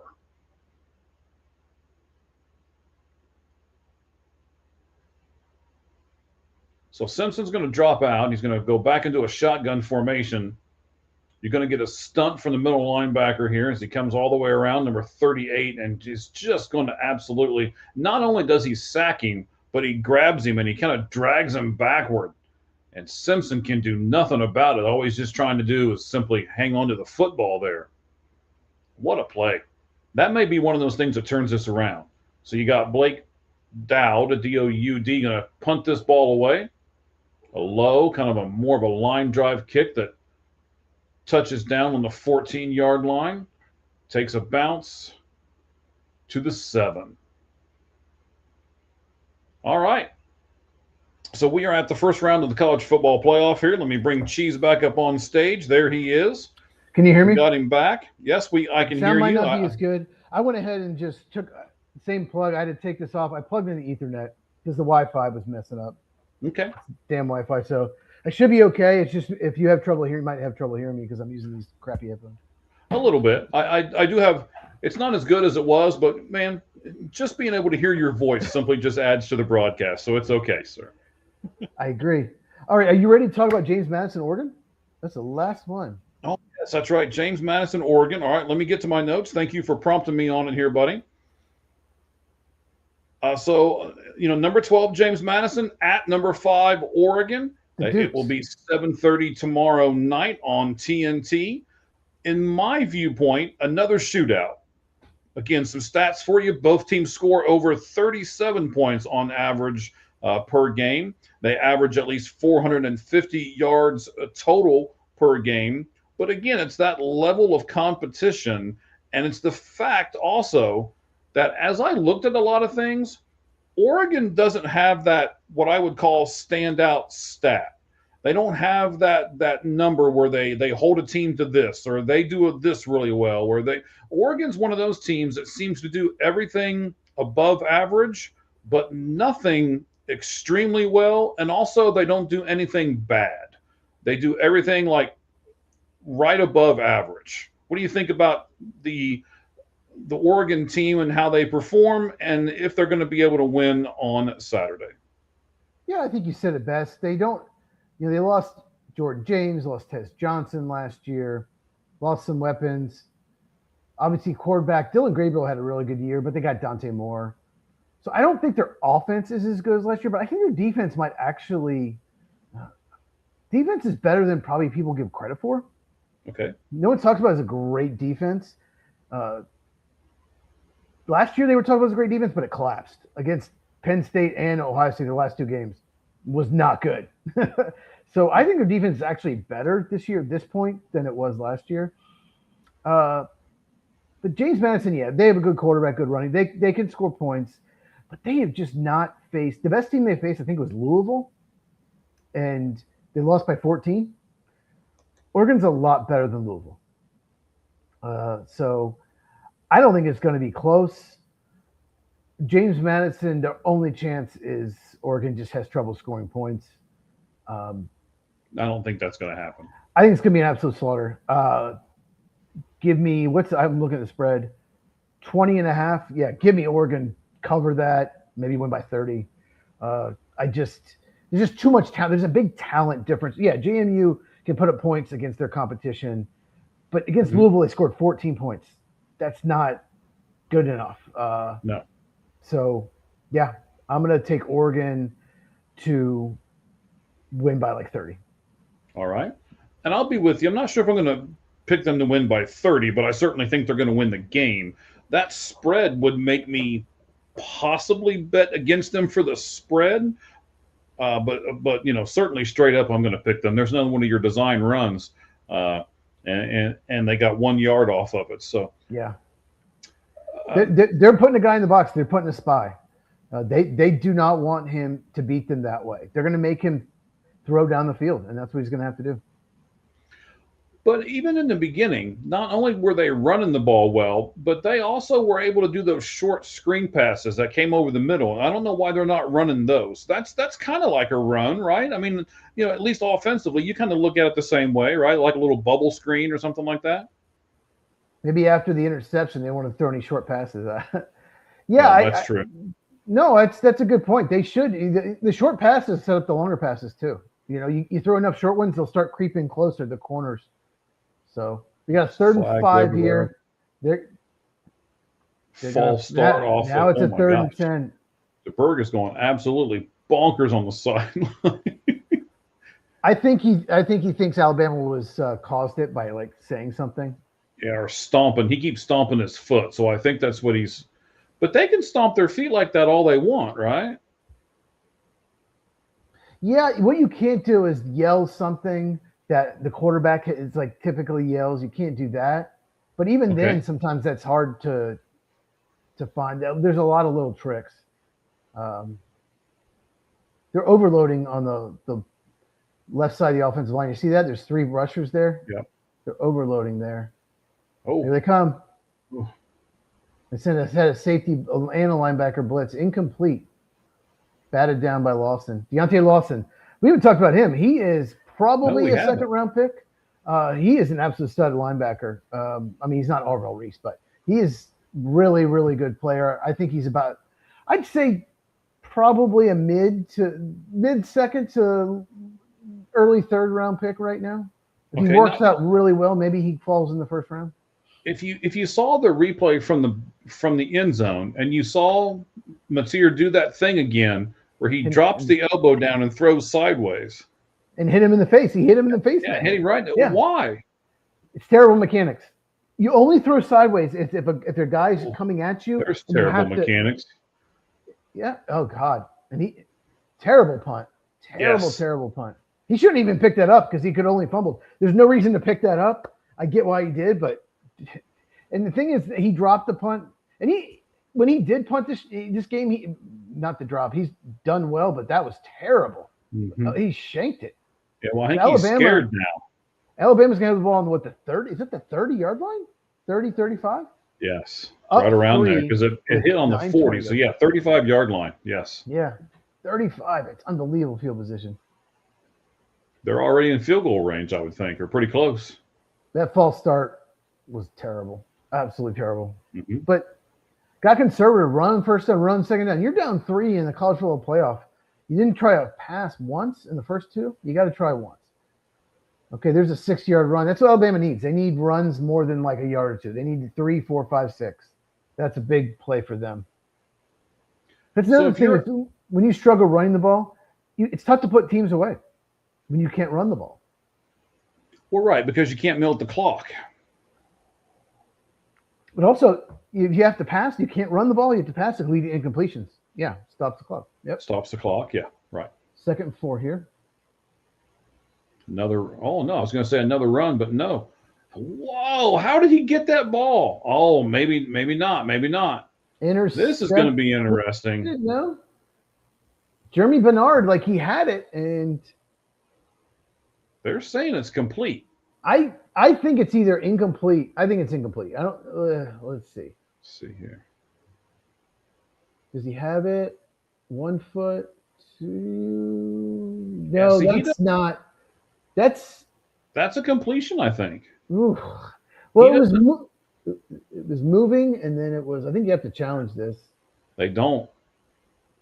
You have to take a chance and challenge that because you can't give up a touchdown here. You can't go down 2 scores. Heck of a play by Jeremy Bernard. It was. And the defensive player had great coverage, didn't look back, and then he tried to rip it out. That ball's moving. I don't know. I don't think that's a catch, but it doesn't matter. And once again, Alabama goal line. They can't run the ball. It's a problem in the goal line. That's a heck of a play by Johnson, the cornerback there. Yeah, he had great coverage, just didn't turn around. But it's like you said, you don't necessarily have to turn around if you're, if you're able to rip the ball out as he's falling or whatever. Put your arm in there. I see that all the time where people put their arms and stuff in, and they actually get the turnover or whatever. That was a heck of a play. All right, so we got a timeout here. Can we talk about Michigan a little bit? Sure, let's do it. Okay. So Michigan, if you did not know, their head coach got fired for inappropriate conduct. Apparently he was doing a lot of bad things. You can look it up. I'm not going to too into it. Then he got arrested for stalking, and it was bad. It snowballed from there, right? But the investigation had been going on for several weeks, apparently. And I have a problem with this. First of all, I have a problem. They knew about this before the signing period. They waited till after the signing period to dismiss him. Then all of a sudden he's arrested right after he's fired. It just felt like to me, and I'm not a conspiracy theorist. I keep saying that, but I'm not, because all this stuff, it just look at the facts. It's like Michigan waited till after the signing period, and the police waited till after that to arrest him and all this because they didn't want to lose their whole recruiting class. It's like they waited. And I have a problem with what's going on in Michigan. Jim Harbaugh won a national title, but he was caught cheating. If he comes back to college football, he will be suspended. They had recruiting violations. They have a lot. I don't want to get too into it, but there's an issue with Michigan. There's an issue with Michigan football. I don't like what's going on. I think there needs to be an NCAA investigation into all this. There's too many things going on here. And I think Michigan waited, knowing they're going to fire him. And the police waited. They asked the police, wait until we get a recruit signed, then we're going to fire him. I just think this is a problem. I think NCAA needs to investigate this. What do you think? I agree with you. Not only do I think they need to investigate this, I think the athletic director needs to be held accountable for some of this, right? Yeah. And I think this is where you're going to go with it. So I'm gonna put the rocket boosters on us here and do it this way. I know Michigan is a great football school. It's probably top. I'm not sure if I'm going to put it top 10, but I will put it top 15 jobs in the country as far as college football goes. Sure. But with this cloud hanging over top of it, you've got Kenny Dillingham. Maybe if Alabama loses this game, which I'm not sure if they're going to now, but if maybe DeBoer goes to Michigan, that's one of the other rumors too. If you're a coach out there, Cheese, what does Michigan have to do either for you or for your family, or what do they have to guarantee you is going to happen in order for you to take this job? Because if I'm any kind of honest coach, I'm not sure if I want to be within 50 feet of Michigan.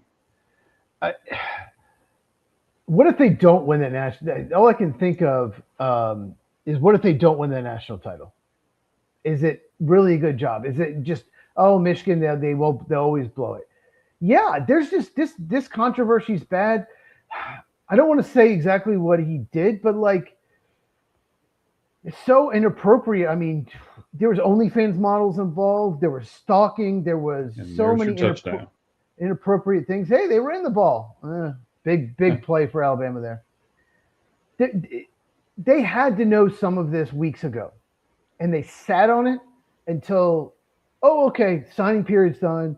Recruits are signed, everything, then all of a sudden, boom. And then he gets arrested right after that. Something stinks here. Yeah. There's something, you're right. Team president, athletic director, something stinks. And they had all these violations. They won the national title, but with all these violations, none of them were big time, although any violation really should be looked at. But Jim Harbaugh had to go to the NFL because he was going to be suspended. Sharon Brown actually, didn't he? He actually coached some games before Harbaugh left. He was Jim Harbaugh was suspended for Yeah. Michigan tried to self-impose, if you remember correctly, and then they're like, "Oh, what do you mean? We self-imposed. You're still going to punish us? Are you kidding me?" And they're like, "Yeah, we're still going to punish you." And they're like, "Okay, Jim, you need to go to the NFL, buddy." Just adding up all these things, the last 3 years adding up. I don't know. It's a mess there, and NCAA needs to do an investigation because there's something going on with that university, and I'm not saying Sharon Brown is like. Obviously he's a sick individual, but what did they know? When did they know it? And did they purposely wait? And did they ask the police to wait till after everyone signed their letters of intent? I want to know that, because if this comes out and he's fired a week or two before, they're going to lose a lot of recruiting. Mm-hmm. They are. And they know that. And they know that. And I don't know. It just kind of stinks to me. I just kind of have a problem with this. I think they need to look into it. Yeah, so the second half yards are 169 to, I believe it was 70 in favor of Alabama, and we still got 7 minutes and 24 seconds to go in the second half. So crazy. Just a dominant comeback from Alabama here. All that unanswered. Oh well, no, they scored. Most of it was unanswered. No, so we got to bring something up. I don't think Kalen DeBoer is going to Michigan no matter what. I think Kenny Dillingham. Don't make me mute you. If he wants the job, I think it's his. Well, let me give you a few things that I know, because I'm from here. I mean, I'm not trying to say, I'm some big insider. I'm not trying to say that at all, right? Real quick, he's the Arizona State head coach. Anyone doesn't know. Go ahead. Correct. That's okay. Yeah. Got the forks up shirt on here. Yeah. So here, like I say, here's the things that I know. Kenny Dillingham won't really come out and answer anything in a press conference. He's being really smart about this. So he's not saying I want out, but he is using hashtags, I love it here and stuff like that, and things that he's releasing. He has said that he loves it in Arizona. He was an Arizona State graduate, but he's also not dismissing the fact that they're contacting him, and we all know they are. So I believe it was yesterday, actually, in a press conference, he was asked. They're done. Mm-hmm. Mm-hmm. He was asked if that play did not do much. You wanted that wide receiver screen; it did not do much. Yeah. Third down and 8. Big play for Oklahoma. We're about to find out if they're hard to kill or not. I've been waiting to use that line for 3.5 quarters now. With Fitty. And I don't think they're pretty easy to kill. They're not protecting them. They have some really good design blitz in the second half. I'll say this: the defensive coaches have done an outstanding job. Collins with the sack there. Yeah, they're going to show you here how he's going to do a loop around. Well, they're overloading the left side. That must be the weakness they think in Oklahoma. They're overloading that side. So then, wouldn't you put a running back over there or something? I mean, they're not doing. They're not doing that. They're not keeping a running back or tight end in at all. They're not doing it. They should adjust, but they're not. And there's another punt. Holy mackerel! He booted that one. It looked like there's a flag. It looked like there's a player down, number 18. I just saw him roll into the picture. It's going to be a block in the back for sure. The guy on Alabama.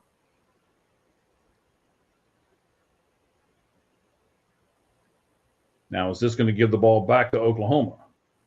They call it a hold.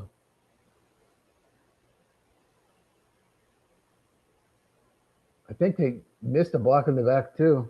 Maybe there was both. Looked like they did. No, it was after the punt. So they just have worse field position. But yeah, I mean, Oklahoma they're down 2 scores. They need a 3 and out. They need a 3 and out really bad. Okay, let's talk Kenny Dillingham.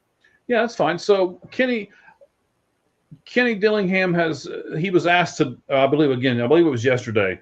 They asked him, how is everything going? Because it's no secret around here. Because I live in Arizona. For those of you who don't know, I'm about 30 minutes away from the stadium itself. So we know that Michigan's negotiating with him. We know every day that goes by, basically, that Michigan doesn't hire a coach. That makes me bite off one more fingernail, right? Because I'm just scared that he's going to go there.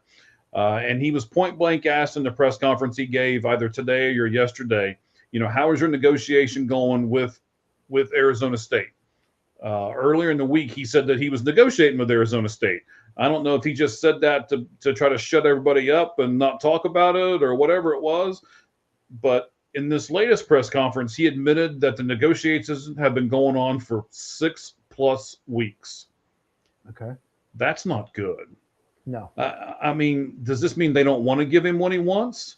And if Michigan does, he's going to jump ship? I mean, that's kind of how I read into it a little bit. What would you think about a statement like that? Get it done or not. I mean, for recruiting, like get it done or not. Like they could have gotten it done right before signing day. Here's if you're an Arizona State fan, here's what worries me. Jordan Tyson's going pro. Mm-hmm. Sam Levitt's probably transferring quarterback. Jordan Tyson's a wide receiver going pro. Of course he will. He'll probably be a top 10 pick, maybe top 5. He's best receiver in my opinion in next year's draft. Raleek Brown, I think, is going pro. Yes, he just announced yesterday. Their cornerback is going to go pro. I can't remember his name right offhand, but he's declared for the draft. Oh yeah, he's really good. Keith Abney. Mm-hmm. I believe that's correct. And then they have an offensive lineman who's really good. Is he going pro? Do you know? I haven't seen that. Can you help me pronounce his name? Is it Ihenaker? I'm not going to help you pronounce it. I'm just going to say you're right. Ihenaker. Oh gosh, Max. His first name is Max. There you go. We got that one. The point I'm trying to make is they were in the college football playoff last year, won the conference. This year they were ranked most of the year. They beat Texas Tech, only team to do that. Mm-hmm. They've been successful. I know the goal was to make college football playoff, didn't, but still, they've been very good. If he thinks that they may drop off to a 6 or 7 win team, I could see him leaving. It's not just about going for better opportunity. It might be like, if I'm losing transfers, I'm losing my best players, we're going to drop off. I might never get another chance at a job like this because I might never have a 2-year stretch like this ever again. Mm-hmm. So that's what I'm thinking. Is this about? So this is the ceiling, right? Yeah. They were the number 4 seed last year. They played Texas so well. I was really hoping they beat them. Nice run stop right there. That's that Heineke kid again you were talking about. He's had a really good game. So that's the only thing I think of. Most coaches won't leave their alma mater unless things really line up. So it hasn't happened yet. So we'll see what happens. I just don't think Kalen Moore's leaving Alabama. I don't see it, especially if they win this game, which they probably will. We'll see. I just don't see it. Especially with what's going on in the university. Michigan, the job I think it's a top 10 job, not top 10. I think it's top 10. But right now, is it? Because of what's going on? Typically right. It is. But, it's a mess right now. It is a mess. And is it going to get any better? The quarterback transferring, probably. Do you know he Bryce Underwood, all his social media, he took Michigan off all of it. So we think he's transferring. Yeah. Well, he's done it. He's put in I believe he's already put in the portal. Oh, he has. Okay. Well, then he's gone. So they need a quarterback. So. But they paid him a boatload of NIL money. So. Oh, he was the number 1 recruit in the country, at least either Rivals or ESPN. He was number 1 5-star recruit, and he just can't pass. Can't pass the ball. You know what? I'm going to look this up just to make sure I'm right. I follow college football. I follow NFL. I cannot follow recruiting and transfer portal stuff. There's only so much I can cover. So I just don't really follow on who's the list of transfer portal. So I usually find out in the spring or even the next year. Some of these players, I had no idea they were transferring. So big third down coming up here. Oklahoma has to get a stop.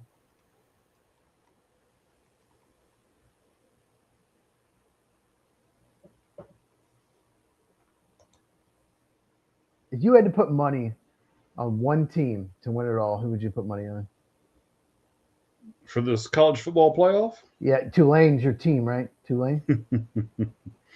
So it says that Underwood has not formally entered the transfer portal, though he has scratched Michigan off of all of his social media. So, I mean, yeah, he has come on. not officially entered the transfer portal. You do not do that unless well, more than likely they told him you're probably going to have to compete for the job with someone else because it just wasn't effective enough. And you made a good point when we talked about him. They didn't have the best receivers necessarily. They have a good running game, so it wasn't all his fault, but he struggled passing the ball. All right, 3rd and 5. Oklahoma has to get a stop here. Oh, sack. They needed it. And that's Wine, Taylor Wine. I'm assuming that's his last name. He's a stud. He is a absolute stud. He's big too. He might be 280. He's big. So he is an interior lineman, no, correct? He's an edge. No, he's an edge. Is he the edge? Destroyed, but you see that they ran a stunt and he destroyed the left guard. Yeah, he's an edge. I mean, for a guy like me who's not a real great, offensive, defensive line guy like what you are, and they move all these guys around all the time, it's hard for me to figure out. Is he an interior? Is he the edge? Is he the? So I'm glad I've got a guy like you who can correct me. Well, yeah, he's a defensive end opposite R. Mason Thomas. He's the other end. But look at his arms, and you see that? He didn't look like he has a lot of length. When he was tapping that arms, I can't measure his arms. It's hard to tell there, but to me, he doesn't look like he has the most length. But I love his effort. He's a good athlete, but he's nonstop motor. I love the nonstop motor. So, like Jack Sawyer had nonstop. He didn't have the length, but he had the nonstop motor. Mm-hmm. You can be disruptive that way. You might not necessarily always, sack the quarterback, but being disruptive is pretty effective as well. Yeah, just ask Texas about Jack Sawyer. They don't just ask. That was the play of the college football playoff. That was the best chance Ohio State had to lose last year. Yes. And Texas was about to tie it up, and that changed everything. Throw it away. 2nd and 10. I thought they were going to get him for a grounding, but he was out of the pocket, I guess. So yeah, he was. Yeah, okay, he is out of the pocket. Let's see. Yep. And that's the rule, right? As long as you're out of the pocket so there's 2 parts to it. You have to be out of the pocket and the ball has to go beyond the line of scrimmage, correct?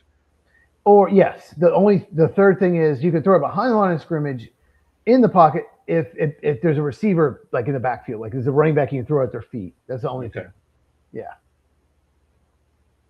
Nice check down there. He did not look to the right side for a good 3 or 4 seconds. Nice check down there. Good job. Yeah, but this is what Alabama wants. They want the 5-yard play, keep the clock running because it's a 2-score game. But yeah, they've got to go down and get a score, and they got to score quickly. They're going to run out of time. I know they only have 1 timeout. They've got to get a score. Nope. Is it a fumble or is it incomplete? I don't know, but the second guy fumbles it, and I'm not sure he ever had it. You better hope he didn't, because that's Alabama ball. They still haven't decided. They're chatting amongst themselves. TV. I don't think he ever had it. Oh, now they're saying Alabama ball. Great play by number 10 for Alabama. I need to look up who that is. I think it was Brown that actually Justin Jefferson. Yeah, Justin Jefferson. He's a stud. He'll never be the best Justin Jefferson to play in NFL when he makes it. But yeah, that's a fumble. Let's see. 1, 2. I think that's incomplete. I think so. You have to do 2 steps in a football move. Did he ever get 2 feet down? I don't think so. Okay, so they're reviewing it now. Well, I know I'm a little ahead of you. Yeah. It's funny you weren't, but when I was having the internet stuff, my TV's connected to the internet, it got froze, so that I was right online with you. Let me try turning it off, turning it back on. Let's try it. Okay. When I had all those internet issues, I got behind you. That's all right. So yeah, I mean, okay. Let me ask you the last question here that I want to get from you, as we're getting close to 200 people with us here live on the Lights Out Sports live GameCast of the Alabama versus Oklahoma college football playoff game. Okay, so it is incomplete, 4th and 5. Okay. Yep. So they're giving it back to Oklahoma here, and you've got to do this. You got to go on 4th and 5 here, right? You have no choice whatsoever, right? Oh yeah. If you were on your own one, Is this a short pass again? Is this a design run? What are you calling here, Chiefs? I'm trying to hit Deion Burks. That's my guy, number 4. Okay. They are going to pass it. Well, maybe. Oh, there we go. Number 11, Number 11. wide open. Look at him go. Look at him go. He gets to Wow. the 17 or so yard line. Gibson is his name. I'm not familiar with him. He must be down the depth chart, but what a play. Like, well, you know, he buys time with his legs. Someone just standing wide open. Yeah. Just wide open in the middle of the zone. And you're right. He bought time with his legs right there. Absolutely. Roll there left. we go. A little dump off over the middle for 5 yards. That's to Blaylock, the running back. That's a win for Alabama, though, because it keeps the clock running. Right. The clock continues to run. Absolutely. 3:43 left in the game. But they got to get a touchdown here. Alabama has a 10-point lead at 34-24. They're chasing him. He's running for his life again, and he gets sacked. You got to throw that away. He put his head. The worst thing you can do is put your head down. You got to keep your eyes downfield so you don't know. He has the running back in front of him open at first. 6 right there. He's got him open. Oh, he can't throw. He could have kept going. He should have kept going there. He got to right there when he saw that he should have thrown out of the back of the end zone. That's just look at all this time coming off. It's just. Yeah, we're down to by the time they snap it, it's going to be 3 minutes left in the game. He's got to come back for another year. He's just. And they're he wouldn't be ready for the pros. Did they call it? Okay, Alabama so Alabama took a timeout. They waited till he was about to snap it and took a timeout. They're going to talk about this. Here's the last thing on the Kenny Dillingham, going to Michigan thing here, right? So, how much of a difference do you think money-wise Michigan has to pay NIL money as opposed to how much money an Arizona State has? Do you think it's significant? Probably, but I don't know. I don't know if Arizona State has deposit. I really don't know what money. I mean, some universities, some in Texas have oil money. Oregon has Nike. It just depends on a lot of factors. Do you have some like billionaire alumni? So probably more, but I couldn't say. What do you think? I'm going to say it's nobody. So you have to take the 3 here. You have to take the 3. 4th and 9's tough. You have to go for the 3. You have to at least cut it to 1 score. Yeah. Now, if it's 4th and 3 or less, I'd go for it. But I don't know what this was. Once again, not on the same page. He just threw it away. He just threw it away. Yeah, he wasn't trying to connect with him. Well, so they're doing, Tate Sandell's coming in. I don't know what that play call was, but it was terrible. It was a terrible play call. It just didn't. It was a disaster. The fact that he had to throw it away there is, I don't know what that was. So here we go. The snap is up. The kick. High snap, and he missed it, and that'll do it.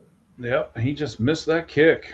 The snap was high, terrible, and that will do it. Even if they get it back, it'll be under probably about a minute and a half, minute 20. Even if it's a 3 and out.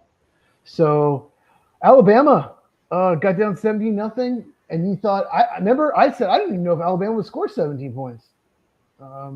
Wow. I am really shocked at the turnaround here. I did not see this turnaround coming. They beat themselves for a while, and then Alabama outplayed them in the second half. But all the mistakes, the pick 6, the dropped fumble, the 2 personal foul penalties. If they don't do the pick 6 and the dropped fumble, they have a 2-score lead probably going in the 4th quarter. And instead it was tied. Actually, they were probably down going in the 4th quarter. I was kind of, to be honest, I was hoping Alabama would lose this game because I would think that's the only chance that Michigan would have at Alabama's head coach if they lost this game. Now, I don't think Michigan to hire has a chance. You wanted Michigan. Oh, you don't want. Okay, you want Kyle because I don't want to lose Kenny Dillingham. Yeah. What did I say? Did I say Kyle Whittingham? I meant Kenny Dillingham. It's okay. I just mixed up the Utah coach. He's not going anywhere. He's been at Utah like 25 years or something like that. Kenny Dillingham. Yeah. So if they don't get Dillingham, what's the other? Where are the other possibilities? I mean, I don't really see anything else. If you're saying no to Borg, which I think I'm going to agree with you here, he's not leaving Alabama now. A friend of mine who liked Michigan sent me a message, not text, but he sent me a message. Who did he say? Hold on, let me check my email. Okay, go ahead. While you're checking, I'm going to tell everybody that we certainly appreciate you guys being with us here. We love doing these watch-alongs. Stick with us. We might do one or two more of these college football watch-alongs before it's all said and done. The NFL season's not over yet. Then we'll get into the playoffs. So we'll probably do some more things. It sounds like you found it. Tell me who you got. Yeah. Jed Fish Washington was his because he used to coach and be an assistant at Michigan.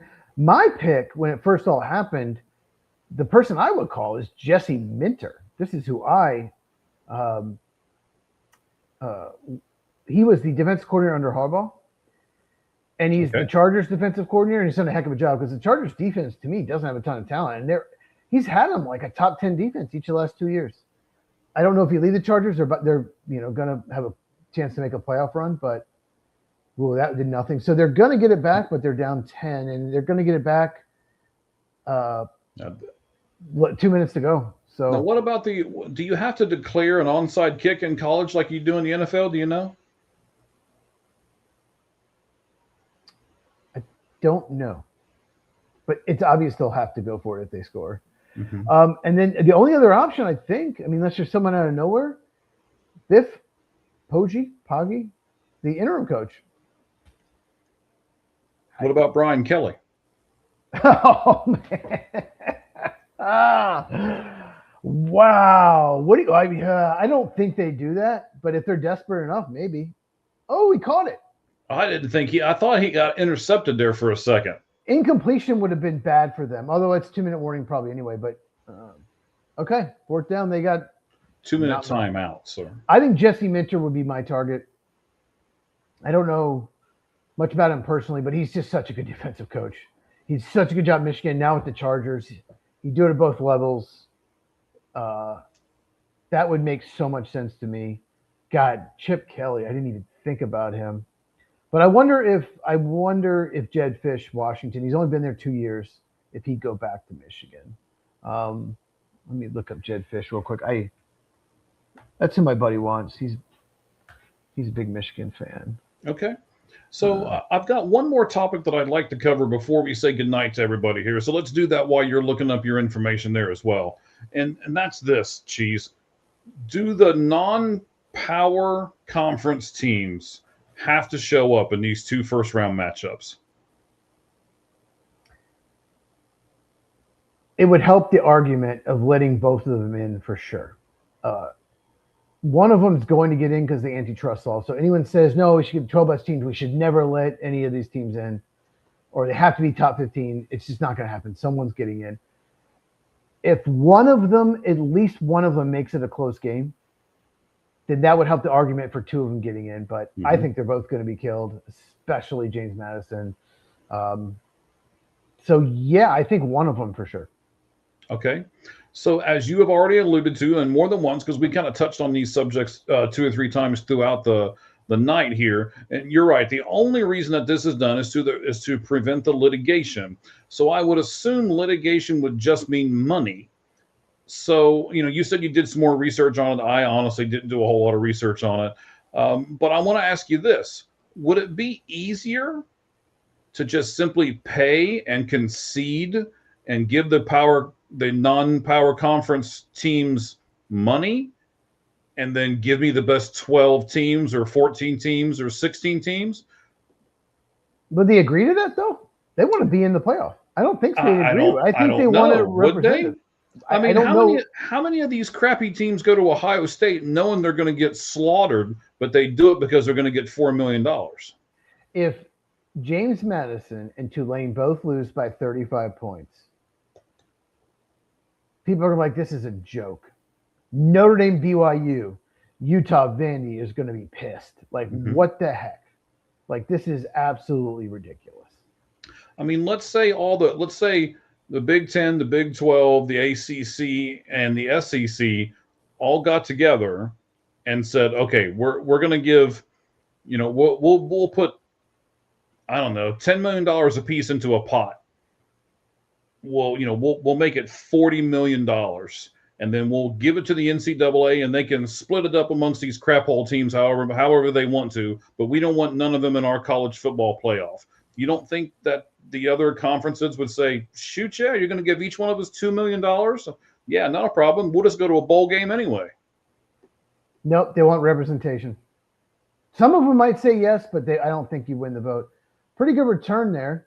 Mm-hmm. Almost to midfield. They just don't have. It's going to be tough in over enough time. But Satania also returns. Yeah, he's just a stud. But Mateer, he's been inconsistent, and the tools are there. He's got to improve as a passer. He's got to improve his accuracy. Got to improve his mechanics. That sidearm throw. I don't know why. I saw we've seen it twice. I've seen Arch Manning doing it just out of nowhere, unnecessary. It's not. Typically, it sails on you when you do that. It's sales. Everybody wants to be Patrick Mahomes. He does it when he has to, though. He does it to fit in, and he's good at it. Brett Favre used to do it, but only when he had to.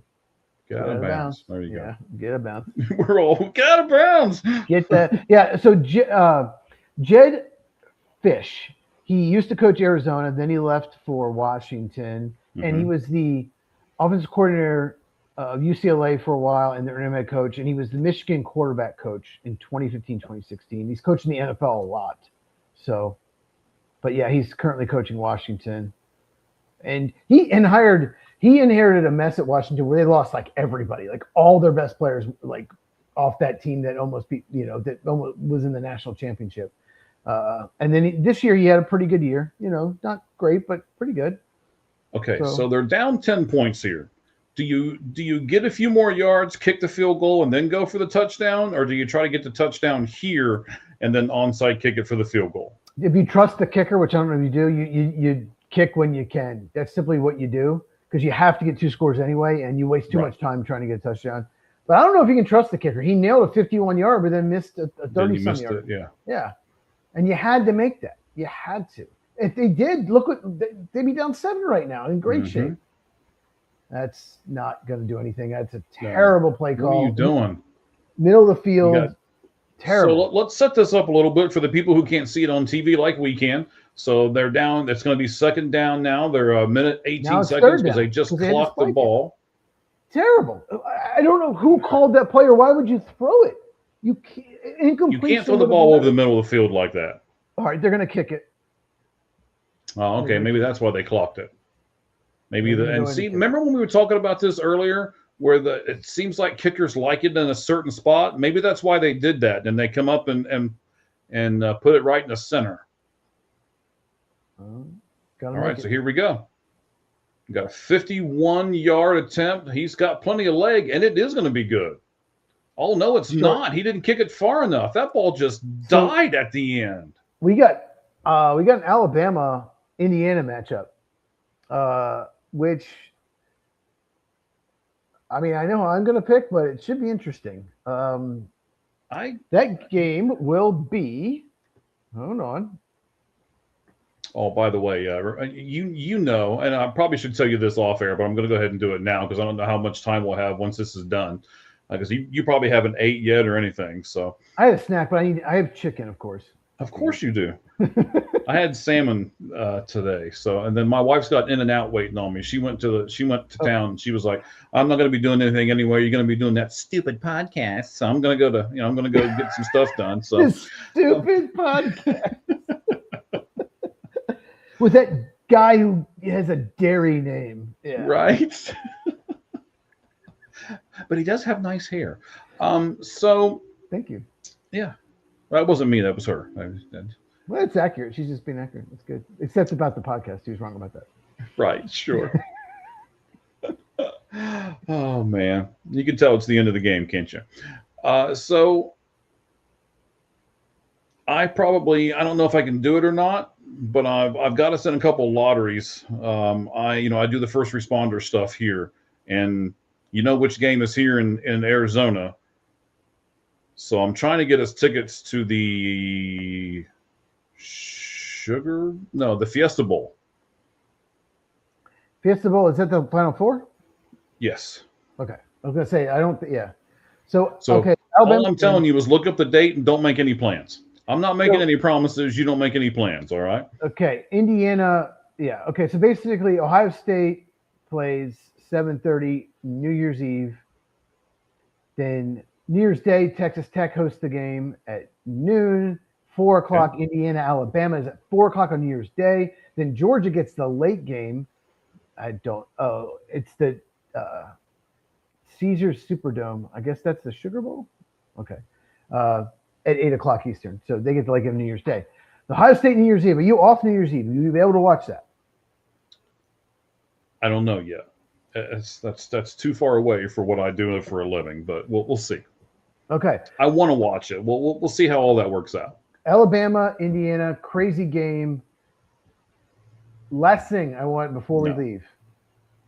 Do you think, are you worried at all for the top 4 seeds that they're not playing for 3 weeks?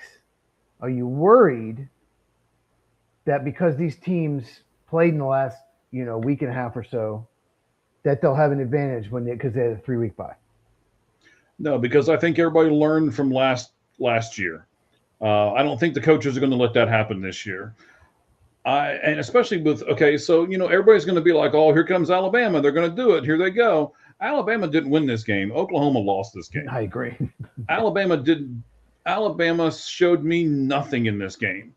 I still believe that Alabama probably shouldn't have been in this game. I mean, they're not going to be favored. Not many people are going to pick them to win.